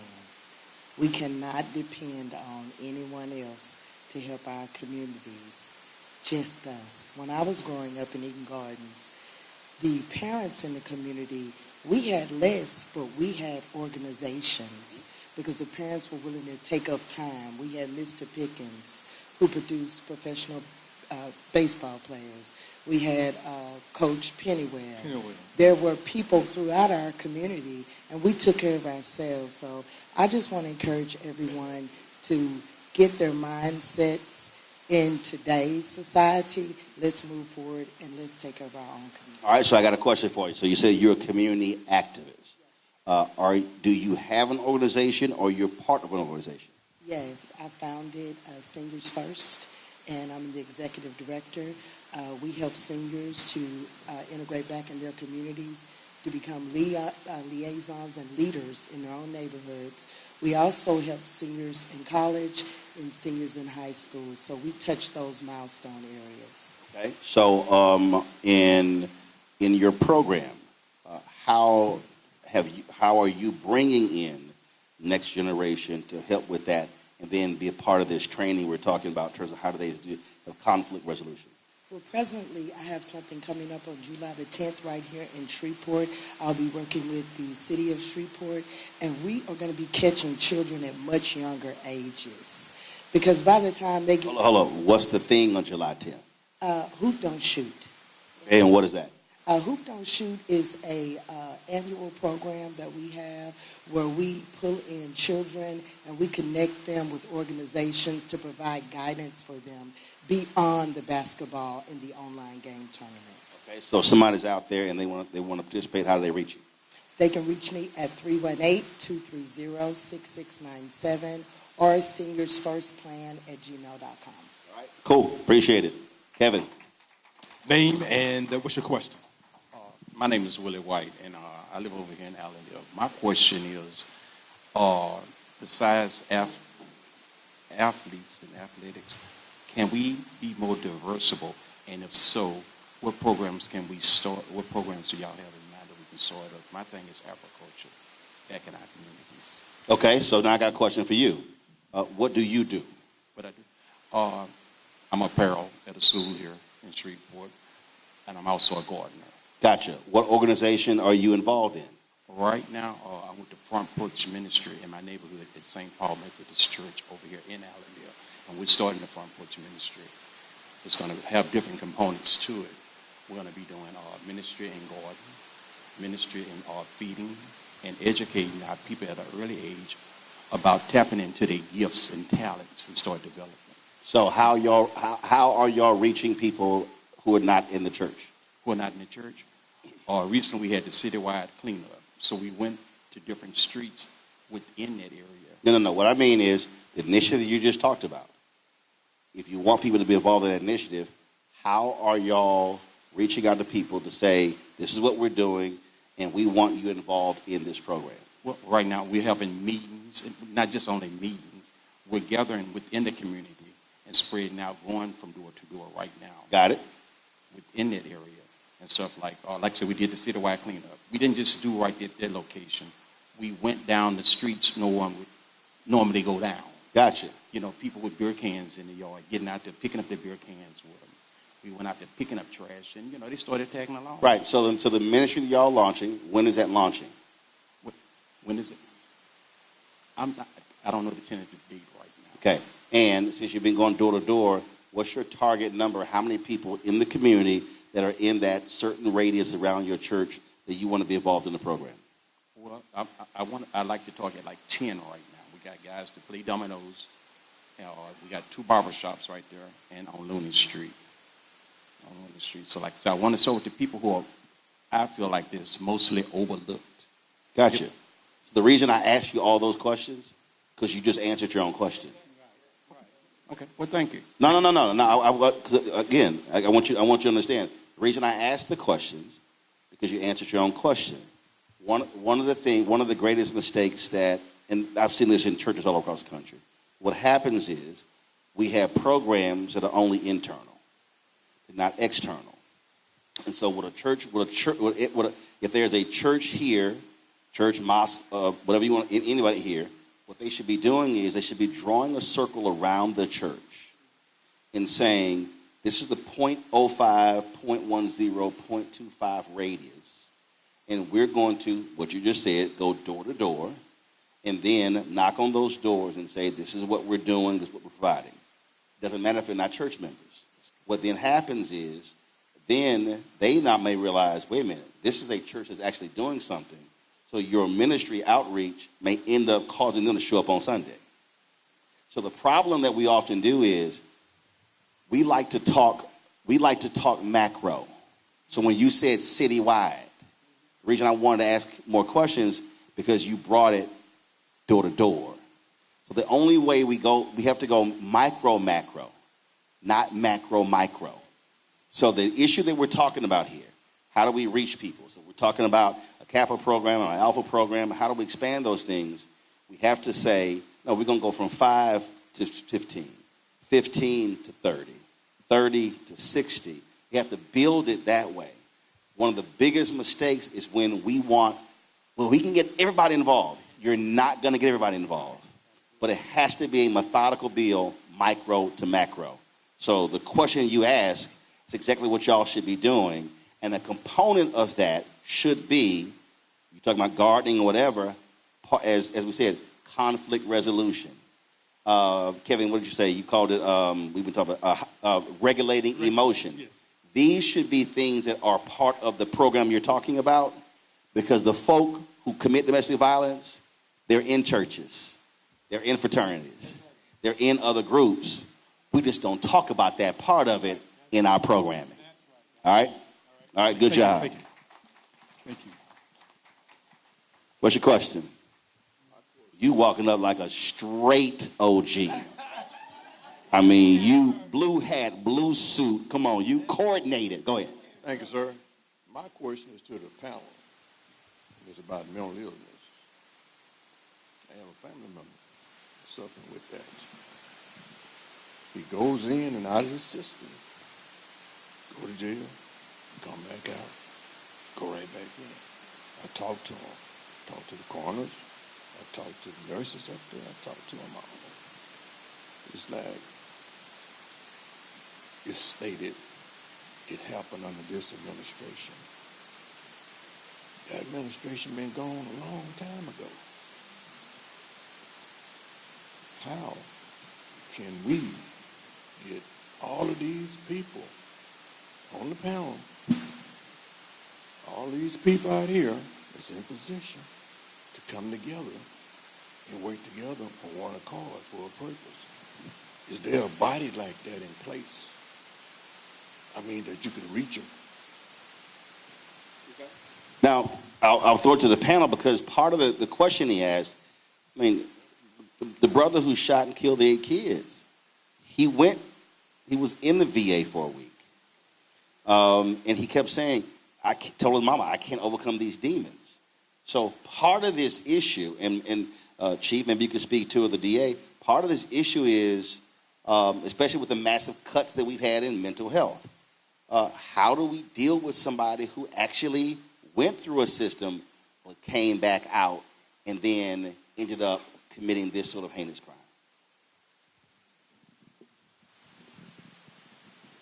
Excellent question. And I'm of the opinion totally that the judicial system sometimes fail. And when I say that, I'm talking about incarceration. Incarceration is not always a method to prevent further things from happening because there's not much of a component for rehabilitation. I hear exactly what you said, and that was some of the information I was getting from the people who knew him that very morning of the incident. I don't have a good answer for that. If medical attention had been sought, he had been going through professional therapy of, the people with doctors behind their name. I honestly don't know what else could have been done. I don't know. Go right ahead. One of the issues you have in dealing with mental health is people get medicated, okay, and then there's no one to make sure that they either take the medicine, right, or they decide the side effects of the medicine. They don't want the side effects, so they don't take the medicine. Or what we see a lot of is they have a substance abuse problem, and they have the medication and the substance abuse, and it doesn't work. So, as Wayne said, there's only so much we can do within the system when they've been treated, supposedly, and released and on medication. Then there has to be some way to make sure they stay on that medication. And you got to hope that they're on the right medication, because often in mental health, they're not on the right medication because it takes a while for doctors to figure out what medication they need to be on to get them into a normal situation. So to finish your point, you said, we almost come together. Absolutely. But that cannot happen unless we're working through organizations that are dealing with this stuff every day. Again, state policy is different from county, different from state policy, parish policy, city policy, school board policy. That's how we have to be using our organizations. And so what I keep saying to people, if you are operating as an individual, understand you need to be aligning with an organization where the organization is putting pressure, because a sole person is not going to be able to do it. But if you have one organization, a collection of organizations, now all of a sudden that changes the conversation. Let me do this right here, right, Roland. So a year ago to date, family, I was a psychologist with the VA. And my role at the VA, was around cultural trauma and veterans. I say a year to date because it was on a Wednesday. I got a phone call that says Friday is your last day, because I was using the word culture. And so I had over 50 men and women on my caseload who did not get a chance to close out because a decision was made by someone else, because of the discourse was around cultural trauma. And we want to be clear about this because certain services are available, but they're not consistent. So what I'm telling you is not what I heard. This ain't nobody else's story but my story. And this story is that you get a call on Wednesday, and I want to be clear about this one, Brother Roland, talk about emotional regulation. If it had not been for me going to present at a conference on intervention, I'm not quite sure how I would have returned back home that day based on what I heard from the VA. So just because I'm a psychologist, that doesn't mean that I'm about to lose my mind. I get on edge as well. Does that make sense? So we have to be clear that sometimes the services, that's what I'm saying, all services, no, I say ain't. I ain't saying not. Ain't good services. What's your name? I'm Annie Pearl McCullough, and I'm assistant principal at CMCTS, which is a feeder school into Dr. Smith's school, Woodlawn High School.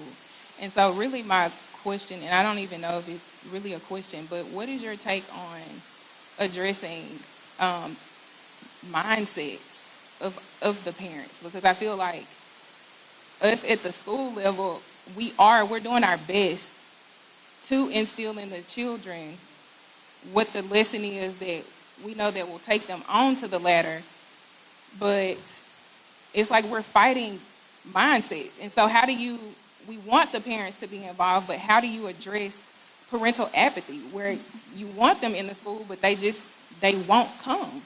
You want all these different organizations, but there's no exposure because we're a neighborhood school. We only have 358 students on our campus, and most of them are impoverished. So how do you address mindset of parents that trickles down to our children? Good question. And Kev, her question is the most important aspect because what we have is what you just said. I have a saying, the absence of spirituality and right culture is the foundation for all negative, toxic, evil, demonic thought, behavior, conduct, and action. You can pour into these children in a righteous way at school, but then they have to go home, right? And so how do we actually do it? Because you can't legislate spirituality. You can't legislate culture. You can't legislate morality. You can't legislate ethics. So then the focus is on, what is the teacher doing? Y'all are doing your job in most instances. But we have a fractured situation in the home. And that's why I said you have to have people who are willing to become village fathers and village mothers inside of the school and outside of the school to wrap around these children, because other than that, they're going to be lost. It's just the bottom line. So our thing with Dads on Duty is it takes an empowered village to empower our children. And if we don't get more village fathers, people willing to be village fathers and be village mothers, we're not going to be able to help them because they're going back. And the point you just made, the principal at my former alma mater, Fair Park, which is now a junior high school, he said the same exact thing. They can't get the parents to get involved. So now the community has to get involved, but the challenge is I, my, me, the Eurocentric mindset of I'm taking care of my child, they're on their own. But now when little Ray comes and beats your child up or kills your child, now you want the community to be involved. That's the challenge. So I'm going to say this here, and this is really anywhere. One of the things that we have to do is what I call community resource assessment. We have lots of problems, and we want to address all the problems, but one group, one person can't address all the problems. I'm a firm believer in what lane are you in? So when we're talking about how do we change our communities, one of the things that most of us have never done, we've never actually done an assessment of what's at our disposal. So this again, and because I'm literally writing this book that's going to drop next year, Dr. King said in his book, Where Do We Go From Here, Chaos or Community? He said there are 4 institutions that are primed to liberate black America. These are the Negro Church, the Negro Press, the Negro fraternities and sororities, and Negro professional and business organizations. He said, but neither of them have fully committed themselves to the liberation of our people. Then he critiqued each one. And so what we have to recognize is that we have massive capacity in our communities. We have a ton of organizations. We have a ton of nonprofits. The question is, do we even know what exists? So, if I'm you in Shreveport, I'm sitting here going, okay, who are the anti-violence prevention lane? Who's in that lane? What are the groups in that lane? What are the groups that specifically deal with black women? What are the groups that specifically deal with black men? What are the groups that specifically deal with economic development? What are the groups that deal with housing? What are the groups that deal with mental health? Now, all of a sudden, you now have a real assessment of what's at your disposal. So if she says, I'm looking to do this, I guarantee you there's already an institution that exists, but she don't have to start a new nonprofit. The nonprofit is waiting for her to show up. But we got to be able to say, go here and go here.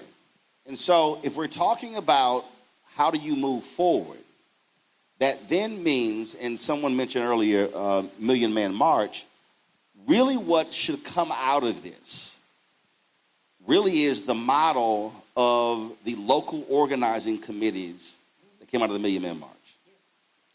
So what should come out of this is, all right, people who showed up here care about this issue, care about this community. So now it's like, okay, how do we now harness the people? So here's the first thing, and I'll ask this question to Kevin or your sister or anybody else. Has anyone collected the data of all the people in this room? Right there is our first mistake. It is the greatest mistake that we make as black people. We call meetings, we gather, we have no idea who's in the room. We have the event and they leave, and then no one knows who showed up. So, that's first. So,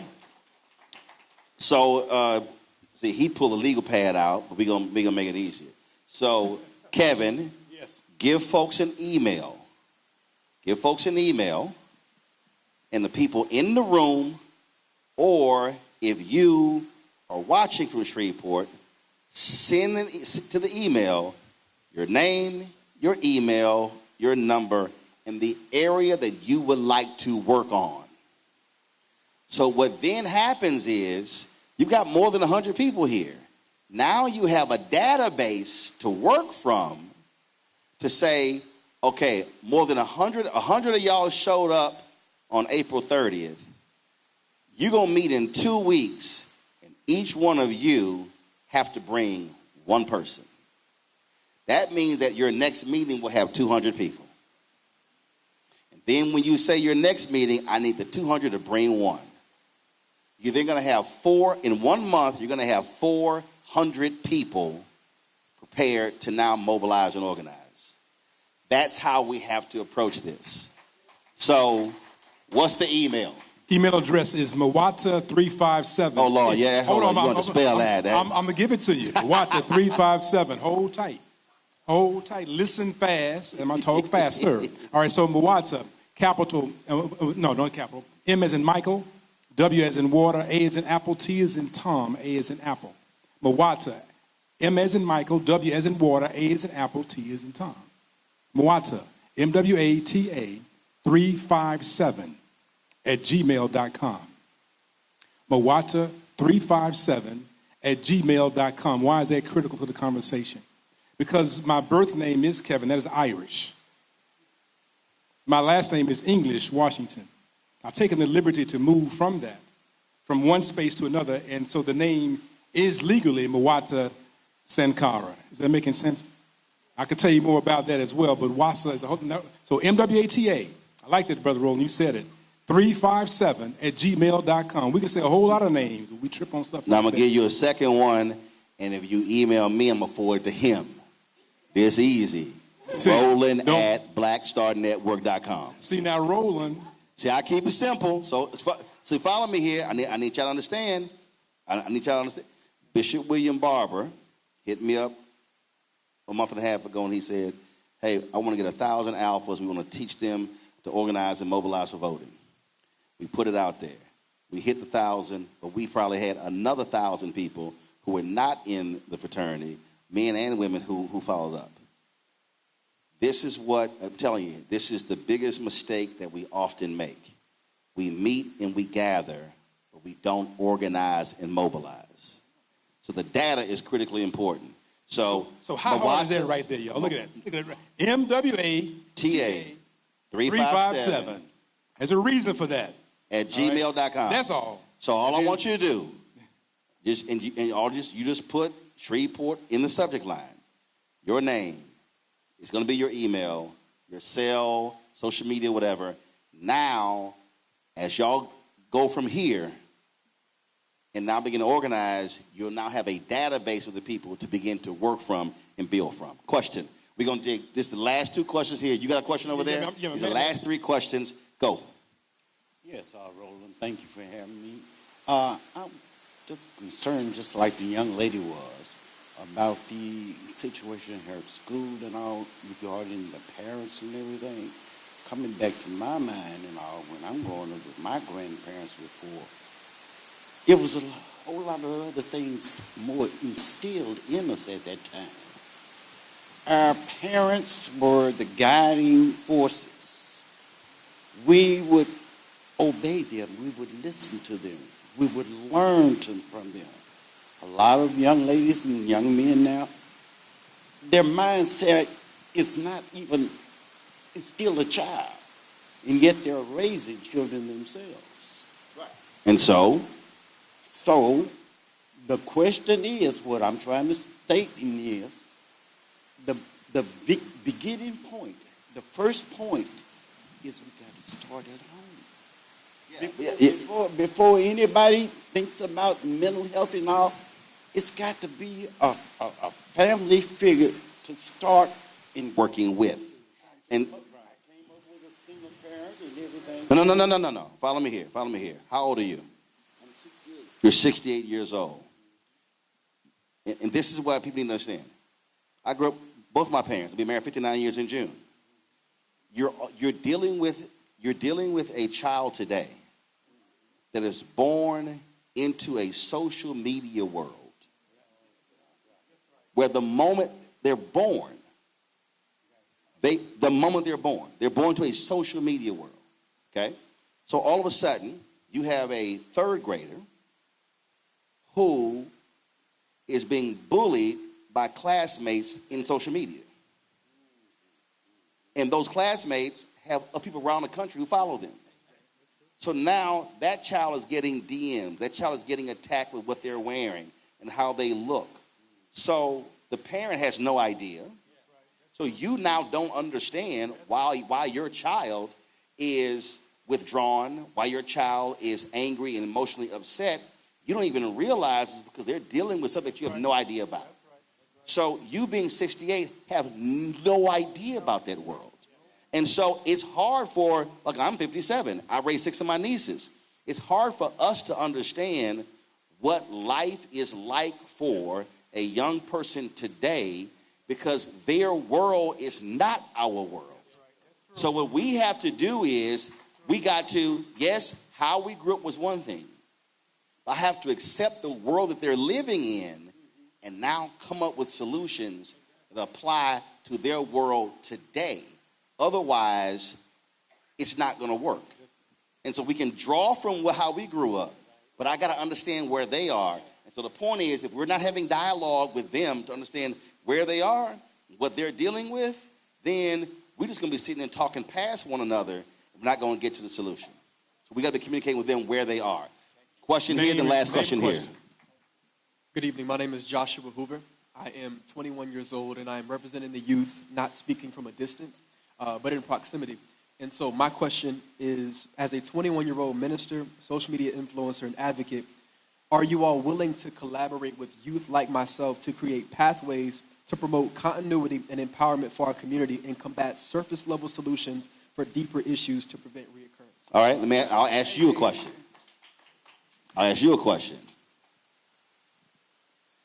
What are you currently working on to address these issues? In what group? So I pastor an online church called Hoover Ministries that's organically grown about 7,300 followers.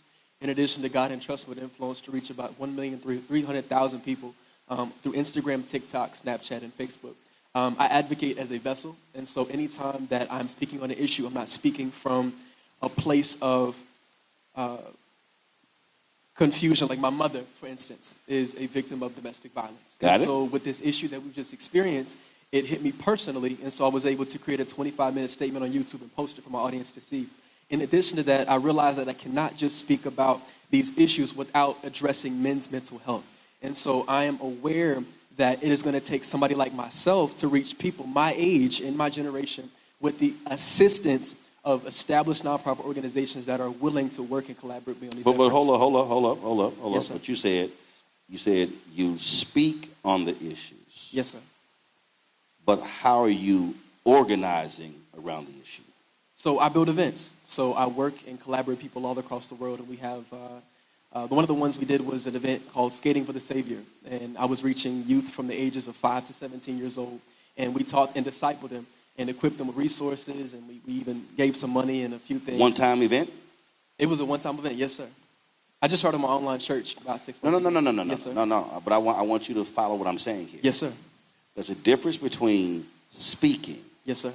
and organizing. Yes, sir. Okay? So you said you're reaching all the people around the world. Yes, sir. Okay. But do you know who you're reaching? Have you broken the data down on what countries, what states, what cities they're in? Yes, sir. Okay.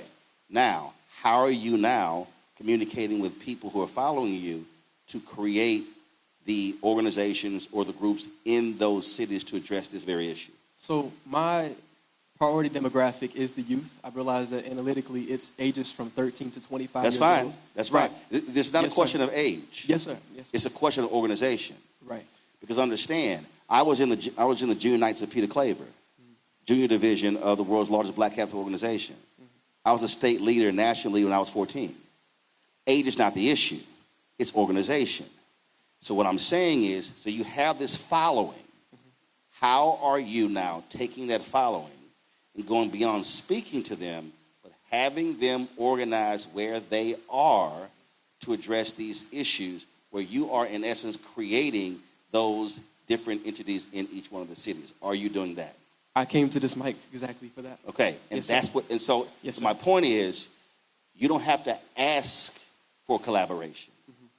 You should be creating the entity yourself Yes, sir. with the reach that you have, and now say, we've created this, now we can bring on other people, and now collaborate. Yes, sir. One of the greatest mistakes that we make, and I'll say this, that young people always make, a lot of young people are waiting for somebody to hand them the baton versus just starting off running. And so what I'm saying is, you create where you are, how in your grouping here. You create it, so then when you come to the table, you say, this is what I've created, this is how many different groups I have, how many different chapters, X number of cities, this is what we're doing online. Now, who wants to now partner with us? Yes, sir. That's how you take your following. Because remember, you have right now followers. Yes, sir. No, take it back. Right now you have fans. Family for me. No. No. I need Yes, you sir. to listen to what I'm saying. How many people you said you have? About 1.3 million. Gotcha. You have 1.3 million fans. I have 5 million. But I've had 47,709 donors to my show. Those are followers. Fans are not followers. Good point. So you may have you can throw that number out, but if you ask any pastor of a church, they don't measure members by individuals, they do by families. Yes, sir. So it's not I got 10,000 members. No, I got 2,500 families. So what I'm saying is you have to take your fans and now convert them to followers. So you're speaking to them, but now you need to organize them around the issues we're talking about. And then when you do that, now you have a body of people through organization to now be able to achieve the issues. That's your homework. Build their own table. Yes, sir. All right. Appreciate it. Thank you. Question. First of all, thank you for coming here. We appreciate you here and putting on this event and our panel. My question is to restore funding to a national model initiative when I was a commissioner. It was called Swag Nation USA. Save with amazing grace, she wants a gentleman, and style with American glory, to stop sagging, start swagging. We had a female and ethics academy trainer that did with most of the things that you talked about: conflict resolution, anger management, crime, social issue, how to deal with police when you get out your car. We had psychologists and sociologists that did an evidence-based study initiative, and we were tracking our young boys and girls that were involved in the program. We started out with like 100,000, so we're trying to get more. The problem is, do we really want to put the money at and be proactive, or we want to be reactive? Because this was a national model, and the National Association of County Commissioner awarded with a National Achievement Award as one of the best programs in America. Okay, hold up. The program you're talking about, how many cities was it in? How many kids? How many cities? It started right in Shreveport. Okay, started in Shreveport. How long did it last? It lasts about 4 or 5 years. Gotcha. Who funded it? The county did. The parish commission did. Gotcha. How much was it? 100,000. All right. So do you still have the model, the curriculum of the program? Yeah, I still have the concept and the model. Yeah, we do. And so when have you last presented it to new parish leaders? We could talk about that. I like to talk. No. You answer my question. When did you said you had it. Yeah. And so it ended, right? This is not a story I could talk about right here on this panel about it. But you walked up to come into this microphone. So if you're going to walk up in a public meeting and talk about a program being reinstated, you can't say you can't talk about the program that you just brought up that I ain't never heard of. Let me say this to you. There was a certain sheriff years ago. He was the sheriff of crime. He was the sheriff of the incarceration. We would have opportunity to participation to keep education. So we had no. Follow me here.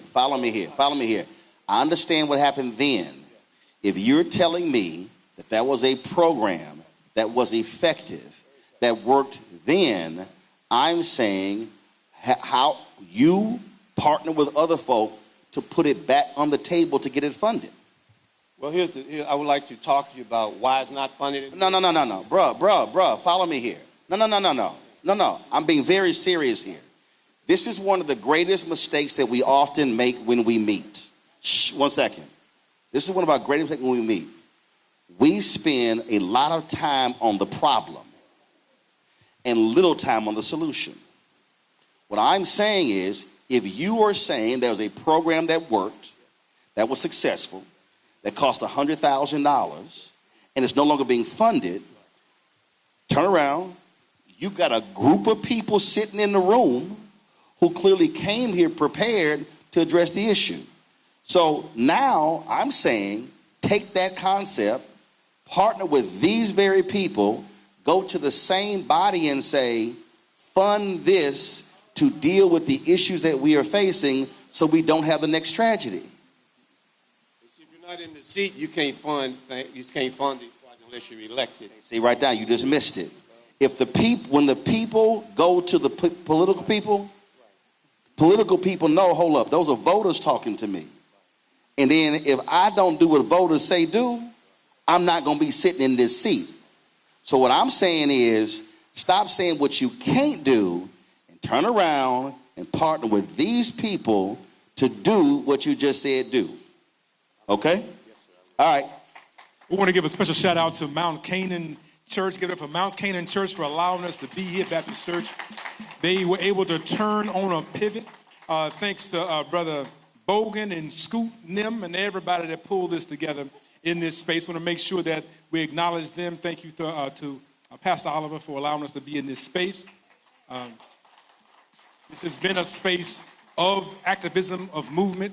As you all know, that the late Pastor Harry Blake was not only an activist, but he was, one person rode a horse into a church and severely beat him in that church for standing up to liberate black and brown folks in this space. Drug him out the church. They had to take him to another state to be able to get his medical treatment. So you were in a space of sacred grounds of activism. So thank you. Let me thank everybody for coming out. When Kevin said he wanted to do this, I said absolutely. It's important because whenever one of these tragedies happens, national media, and look, I spent 6 years at CNN. National media comes in, does the story. They put people on the air, but they never deal with the folk who are left to deal with the after effects of tragedies. And one of the things that we have been doing in the past couple of weeks is having extensive, deep, real conversations, not listening to critics who are mad and upset. And we've been focusing on our experts. It amazes me to listen to black people say black men need to get help.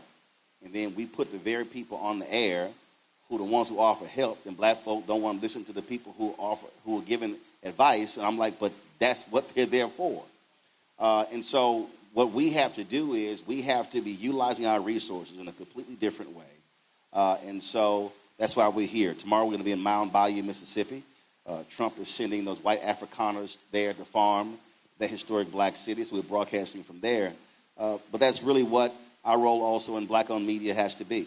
The reality is, we saw this with the Supreme Court decision yesterday, the Louisiana versus Calais decision. Like, this on us. We have to recognize that this is a moment where we have to be using our collective power. April 3rd, 1968, when Dr. King gave his last sermon at Mason Temple, he said, black people individually are poor, yet collectively represent one of the largest economies in the world. And he talked about the collective. And part of the problem is that we love talking about the collective. One of our greatest mistakes is we always are waiting for group consensus. So what happens is we'll say, well, we invited 100 leaders and 15 showed up, and we'll spend the 2 hours complaining about the 85 who didn't show up as opposed to the 15 who did. So what I want each one of you to do is just look to your left, then look to your right, then look behind you, and then look in front of you. And I want you to realize is that if everything that we've talked about, the starting point of any movement starts with a moment. There has never been a single movement that did not start with one person saying, hey, we need to do this thing. And so the question now is, after today, after you've gathered here, it's now in your hands to now take this thing and run with it. The reality is, you may look at 1, 2, 3, 5 years from now and see a dramatic decrease in domestic violence in this city, a dramatic increase in parental involvement. You might see a dramatic increase in resources because a group of people chose to gather in a room on April 30th, 2026 to say, enough is enough. What can we do? Not I as an individual. And so now it's upon you to now do the work after this. I can't do it. I can amplify, had him on the show, talk about what they were doing. I know what we can do. But I'm telling you, our history tells us this. When black people use our collective power, it then leads to our collective resources, our collective knowledge, and we're working and leaning on one another, we can do incredible things. We can do things that have transformed the world. But that cannot happen if we don't take a single meeting and now do the next and the next and do the organization and do the planning and do the mobilizing and hit all the various efforts. And last point I'll make is this here. If there are some people in this city who do not want to participate, ignore them. I talk all the time about the book of Nehemiah. When Nehemiah surveyed the wall had crumbled. Nehemiah surveyed the damage, came up with a plan, went back to the people, and the people said, let us rebuild. If you read that, there were haters. They said, y'all cannot rebuild that wall. Nehemiah said, ignore them, keep building. When they made progress, the haters said, oh, we got to stop y'all because y'all actually about to build this thing. I'm telling you right now, you are going to face some haters in Shreveport who are not going to want you to take this and turn it into a movement. What you must do is ignore the haters and keep building. And the last part, which is what I love about when you read Nehemiah, when you read it, they have the names of the people who built the portions of the gate. Meaning the people who didn't do any work, their names were never called. And so the point here is you build where you are, you do the work, you don't sweat who gets the credit, because the reality is everybody who built the wall, all their names were mentioned. You can do this. You can achieve this. You can completely transform what's happening in this city. That can become a model for the state. It can become a model for the country. But the people have to actually get to building. So we appreciate y'all coming out. Dr. Kevin Washington, we appreciate it as well. Don't forget, folks who are watching, don't forget to support the work that we do. Again, we have plans to travel all around the country this year. If y'all want to support what we do via Cash App, our goal is very simple. I told you, we've had 47,000 folks who become donors of our program. And so if you want to support the work that we do via Cash App, use the Stripe QR code. You see it right here. Also for credit cards, checks, and money orders, make it payable to Roland Martin Unfiltered, P.O. Box 57196, Washington, D.C. 2003 7-0196. Download the Black Star Network app, Apple phone, Android phone, Apple TV, Android TV, Roku, Amazon Fire TV, Samsung Smart TV. Also, folks out there, I've seen y'all send me photos. I appreciate it. Y'all want to get our Roland Martin Unfiltered swag, go to shopblackstarnetwork.com, shopblackstarnetwork.com. And while you're there, we created a marketplace of black-owned businesses. Y'all know I believe in supporting black-owned businesses. We've got more than 50 black-owned businesses with their products on our marketplace. I mean, you name it, whether it's stem dolls, whether it's skin care, whether it's makeup lines, you name it. All sort of products on there. These are all black-owned companies, and when you buy from our marketplace, you're supporting them and supporting our show as well. Control room, y'all should be scrolling on the website, not the static photo right here.